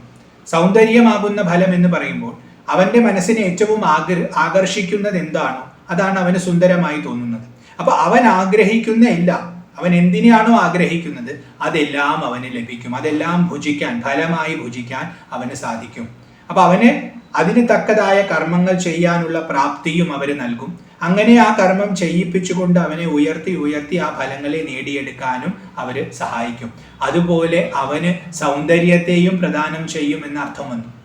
കാരണം അവൻ സുന്ദരനാകും എന്ന് പറഞ്ഞാൽ അവിടെ അവന്റെ മനസ്സ് പരമാനന്ദം അനുഭവിക്കും. ലോകം എപ്പോഴും ആഗ്രഹിക്കുന്നത് ആനന്ദമാണ്, അറിഞ്ഞോ അറിയാതെയോ ആഗ്രഹിക്കുന്നത് ആനന്ദമാണ്. അപ്പൊ അവൻ പരമാനന്ദം അനുഭവിച്ചു കഴിഞ്ഞാൽ അവന് ചുറ്റും ആൾക്കാർ വരും. കാരണം അവന്റെ അടുത്ത് വന്നിരിക്കുമ്പോൾ അവർക്ക് ആ ആനന്ദം കിട്ടും. മഹാത്മാക്കളുടെ സന്നിധിയിലൊക്കെ ആൾക്കാർ സദാ ഇരിക്കാനുള്ള കാരണം ഇതാണ്.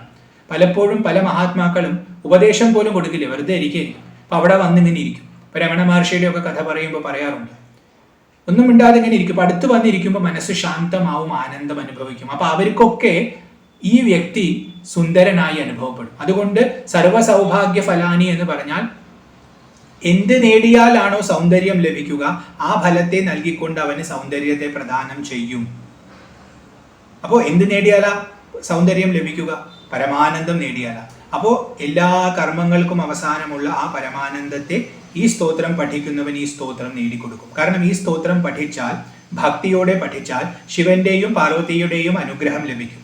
അവരുടെ അനുഗ്രഹം ലഭിച്ചാൽ എല്ലാ ആനന്ദവും പരിപൂർണമായി ഉള്ളിൽ നിറയും.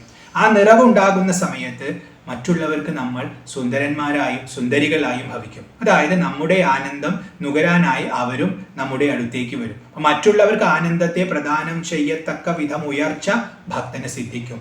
അതാണ് സ സർവ സൗഭാഗ്യ ഫലാനി ഭുങ്ക്തേ ശതായുരന്തേ. 100 വർഷം ജീവിച്ചിരിച്ചതിന് ശേഷം, ഇപ്പൊ മനുഷ്യന് ആയുസ് പറയാൻ 100 വർഷമാണ്. അപ്പൊ അവൻ പൂർണ്ണായുസോട് കൂടിയിരിക്കും. ഈ സ്തോത്രം ജപിച്ചു കഴിഞ്ഞാൽ ഉറപ്പായിട്ടും അവന് പൂർണ്ണായുസ് ഉണ്ടാവും. അവനൊരു തടസ്സവും ആ കാര്യത്തിൽ ഉണ്ടാവില്ല എന്നിവിടെ ആചാര്യസ്വാമികൾ ഉറപ്പിക്കുകയാണ്. അപ്പോൾ 100 കൊല്ലം ഈ ലോകത്തിൽ എല്ലാ സുഖങ്ങളും അനുഭവിച്ച് നല്ല രീതിയിൽ ജീവിച്ചതിന് ശേഷം ശിവലോകമേതി, ശിവന്റെ ലോകത്തെ പ്രാപിക്കുന്നു. പുരാണപരമായി പറഞ്ഞാൽ ശിവൻ ഇരിക്കുന്ന ഇടത്തിൽ പോയി നമുക്ക് വസിക്കാൻ കിട്ടുമെന്നർത്ഥം വരും. സൂക്ഷ്മമായി നോക്കിയാൽ, വേദാന്തപരമായി നോക്കിയാൽ ശിവലോകം എന്ന് പറയുന്നത് പരബ്രഹ്മമാണ്. ശിവം എന്നാൽ മംഗളമായ ലോകം പരബ്രഹ്മഭാവമാണ്. അപ്പോൾ ഞാൻ ശരീരമോ മനസ്സോ ബുദ്ധിയോ അഹങ്കാരമോ ഒന്നുമല്ല എന്ന് പറഞ്ഞ് ഇതെല്ലാം ത്യജിച്ചുകൊണ്ട് ഞാനായി ഭവിക്കുന്നതാണ് ശിവലോക പ്രാപ്തി. അത് ഭക്തന് സിദ്ധിക്കും. അപ്പം അവന് ശിവന്റെയും പാർവതിയുടെയും അനുഗ്രഹം ലഭിക്കും. ഈ സ്തോത്രം 3 നേരം ത്രിസന്ധ്യകളിൽ ഭക്തിയോടുകൂടി ആര് പഠിക്കുന്നുവോ അവൻ എല്ലാ സൗഭാഗ്യങ്ങളും ശിവപാർവതിയുടെ അനുഗ്രഹം കൊണ്ടുണ്ടാവും. സൗഭാഗ്യം എന്ന ശബ്ദത്തിന് സൗന്ദര്യം എന്നും പറഞ്ഞപ്പോൾ പരമാനന്ദം അവൻ അനുഭവിക്കുന്നത് കൊണ്ട് അവൻ സ്വയം സുന്ദരനായി ഭവിക്കും. സുന്ദരൻ സുന്ദരി എന്നൊക്കെ ദേവന്റെയും ദേവിയുടെയും പേരാണ്. അപ്പൊ അവൻ സ്വയം അവരുടെ തലത്തിലേക്ക് ഉയരും. കാരണം ശിവലോകം കിട്ടുമെന്ന് പറഞ്ഞു. അപ്പൊ ആ തലത്തിലേക്ക് ഉയരുന്നത് കൊണ്ടും അവൻ സൗഭാഗ്യ ഫലാനി ഭുങ്ക്തേ എന്നിവിടെ പറഞ്ഞു. അതുപോലെ ഏറ്റവും വലിയ സൗഭാഗ്യമാകുന്നത് ശിവനും പാർവതിയും തന്നെയാണ്. അപ്പൊ അവരെ അനുഭവിക്കാനുള്ള ഭാഗ്യവും അവന് സിദ്ധിക്കും. അത് കഴിഞ്ഞ് അവൻ 100 കൊല്ലം സുഖമായി ജീവിക്കും. അവൻ അനുവദിച്ചിട്ടുള്ള ആയുസ്സിന്റെ പൂർണ്ണത എന്ന് വേണം ഇവിടെ നിന്ന് എടുക്കാൻ. എത്ര കൊല്ലമാണോ അവന് പ്രാരബ്ധമുള്ളത് അത്രയും കൊല്ലം സുഖമായി അവൻ ഇവിടെ ജീവിക്കും. അവൻ ഒരു ദോഷവും ഉണ്ടാവില്ല, ഒരു ദുഃഖവും ഉണ്ടാവില്ല. അങ്ങനെ നല്ല രീതിയിൽ അവൻ പൂർണ്ണായുസ്സോടുകൂടി ജീവിച്ച് അപായ മൃത്യു അവന് സംഭവിക്കില്ല എന്നർത്ഥം. അപ്പൊ നല്ല രീതിയിൽ ജീവിച്ച് അവൻ ശിവലോകത്തെ നേടും. അതായത് അവൻ ശിവനായി ഭവിക്കും, ശിവയായി ഭവിക്കും. ശിവനും ശക്തിയും ഒന്നാണെന്നുള്ള അദ്വൈത ബോധത്തിൽ അവൻ ലയിക്കും, അതിലവൻ ഉറയ്ക്കും. ഇതാണ് ഇതിന്റെ ഫലശ്രുതി. സ്തോത്രം ത്രിസന്ധ്യം ശിവപാർവതീഭ്യാം ഭക്ത്യാ പഠേ ദ്വാദശകം നരോയ സ സർവ സൗഭാഗ്യ ഫലാനി ഭുങ്ക്തേ ശതായുരന്തെ ശിവലോകമേതി. ഇത് ശ്രീമദ് ശങ്കരാചാര്യകൃതം ശ്രീ ഉമാമഹേശ്വര സ്തോത്രം സമ്പൂർണം. ഓം തത്സത്. അങ്ങനെ ശ്രീ ശങ്കരാചാര്യർ എഴുതിയിട്ടുള്ള ശ്രീ ഉമാമഹേശ്വര സ്തോത്രം ഇവിടെ സമ്പൂർണമായി. ഉമയും മഹേശ്വരനും വേറെയാണെന്നുള്ള ഭാവം ഒരിക്കലും ഉണ്ടാവാൻ പാടില്ല. രണ്ടുപേരും ഒന്ന് തന്നെ. പക്ഷെ നമ്മുടെ പരിമിതമായ ബോധത്തിൽ നിൽക്കുമ്പോൾ രണ്ടായി കാണാനേ നമുക്ക് സാധിക്കും. അപ്പോൾ രണ്ടായി കണ്ടുകൊണ്ട്, കാരണം ഇവിടെ കാണാൻ പറ്റാത്തതായ ഒരു പൊരുളുണ്ട്, അത് ശിവനും ആ ശിവനിൽ നിന്നും പ്രവഹിക്കുന്ന ആ ശിവന്റേതായ ഒരു ശക്തിയും നമുക്ക് അനുഭവിക്കാം. ശക്തിയെ നമ്മൾ അനുഭവിക്കുന്നുണ്ട്, കാരണം പ്രപഞ്ചം തന്നെ ശക്തിയാണ്. അപ്പൊ ആ ശക്തിയെ നമ്മൾ അനുഭവിക്കുമ്പോൾ ഈ ശക്തി ശിവന്റെ പത്നിയാണെന്നുള്ള ഭാവത്തിൽ ഇപ്പൊ കാണാൻ പറ്റാത്ത പൊരുൾ ശിവനും കണ്ടുകൊണ്ടിരിക്കുന്ന പൊരുൾ ശക്തിയും എന്ന 2 രീതിയിൽ നമ്മൾ ഒരു കൽപ്പന കൊടുക്കുകയാണ്. അതാണ് ശിവപാർവതിമാർ, ഉമാമഹേശ്വരന്മാർ. ഈ 2 ഭാവത്തിലും നമ്മൾ ഉപാസിക്കുകയാണ്. അവരെ വ്യക്തികളായി കണ്ട് തന്നെ ഉപാസിക്കുകയാണ്. അവരുടെ പരമമായ പൊരുളൊന്നും ഒരു പക്ഷേ തുടക്കത്തിൽ മനസ്സിലായിട്ടുണ്ടാവണമെന്നില്ല. പക്ഷെ അവരെ 2 വ്യക്തികളായി കണ്ട് തന്നെ, പതി പത്നിമാരായി കണ്ട് തന്നെ, ജഗത്തിന്റെ മാതാവും പിതാവുമാണെന്ന് കണ്ട് തന്നെ അവരെ ഉപാസിക്കുകയാണ്. മക്കൾ എന്ന ഭാവത്തിൽ ഉപാസിക്കുകയാണ്. അങ്ങനെ ഉപാസിച്ച് നമ്മൾ ഉയരം തോറും അവരുടെ ഐക്യം നമുക്ക് കാണാൻ പറ്റും. ആ ഐക്യം കൂടി അവസാനം അവർ ഏകമായി ഭവിക്കും. പിന്നെ 2 ഇല്ല. പിന്നെ ശിവൻ ഉണ്ടെന്നോ ശക്തി ഇല്ലെന്നോ പറയാൻ പറ്റില്ല. രണ്ടും ഒന്നായി. അപ്പൊ ഏതാണ് ശിവൻ? ഇതാണ്. ഏതാണ് ശക്തി? അതും ഇത് തന്നെ. ആ ഭാവത്തിലേക്ക് നമ്മൾ എത്തും. ഈ ശിവശക്തി ഐക്യമാണ് ജീവിതത്തിന്റെ പൂർണ്ണത. ഇവിടെയാണ് ശിവലോകം ഏതി എന്ന് പറഞ്ഞാൽ ഇതാണ് ശിവലോകം. ശിവനെയും ശക്തിയെയും ഒന്നായി അനുഭവിക്കുന്ന ആ പൂർണ്ണതയാണ് ശിവലോക പ്രാപ്തി. അത് ഭക്തന് സിദ്ധിക്കും. അപ്പോൾ ഭുക്തിയും മുക്തിയും നൽകുന്ന സ്തോത്രമാണ്.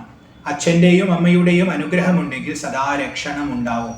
ഏറ്റവും വലിയ ഭാഗ്യം അത് തന്നെയാണ്. ഭഗവാന്റെയും ഭഗവതിയുടെയും രക്ഷണത്തിലായിരിക്കും നമ്മുടെ ജീവിതം. അപ്പോൾ ഒരു ആപത്തും നമുക്ക് വരില്ല, ഒരു രോഗവും നമുക്ക് വരില്ല, ഒരു ദുർവിചാരവും നമുക്കുണ്ടാവില്ല, ഒരു ദുഷ്കർമ്മവും നമ്മൾ ചെയ്യില്ല. അത്രയും നമ്മൾ പരിശുദ്ധരായി ഭവിക്കും അവരുടെ ശ്രദ്ധയുണ്ടെങ്കിൽ. കാരണം മക്കൾ തെറ്റ് ചെയ്യുമ്പോഴൊക്കെ അപ്പോൾ ഇടപെട്ട് തെറ്റ് ചെയ്യുന്നതിൽ നിന്നും പിൻവലിച്ച്, തെറ്റ് ചെയ്താൽ ചെറിയ ശിക്ഷ കൊടുത്ത് പഠിപ്പിച്ച് അവനെ നന്നാക്കി കൊണ്ടുവരുന്നതാണ് അച്ഛൻ്റെയും അമ്മയുടെയും കടമ. ആ ഭാവത്തിലാണ് ഉമയെയും മഹേശ്വരനെയും ലോകം കാണുന്നത്. അപ്പൊ അങ്ങനെ ഉപാസിക്കുന്ന ഭക്തർക്ക് തീർച്ചയായും അവൻ ആ ഭാവത്തിൽ തന്നെ അനുഗ്രഹിക്കും. ആ ഭാവത്തിലുള്ള അനുഗ്രഹം ലഭിച്ചാൽ എല്ലാ ശ്രേയസ്സും ഉണ്ടാവും, ഇതുറപ്പാണ്. അപ്പൊ അങ്ങനെ ഉമയെയും മഹേശ്വരനെയും ഒരുമിച്ച് സ്തുതിക്കുന്ന ഈ ദിവ്യമായ സ്തോത്രത്തിന്റെ എളിയ വ്യാഖ്യാനത്തെ ശിവശക്തിയുടെ തൃപ്പാദങ്ങളിൽ സമർപ്പിക്കുന്നു. അമ്മേ. ഓം നമഃ ശിവാഭ്യാം. കൃഷ്ണ, ഗുരുവായൂരപ്പ, നാരായണ. ഹരി ഓം.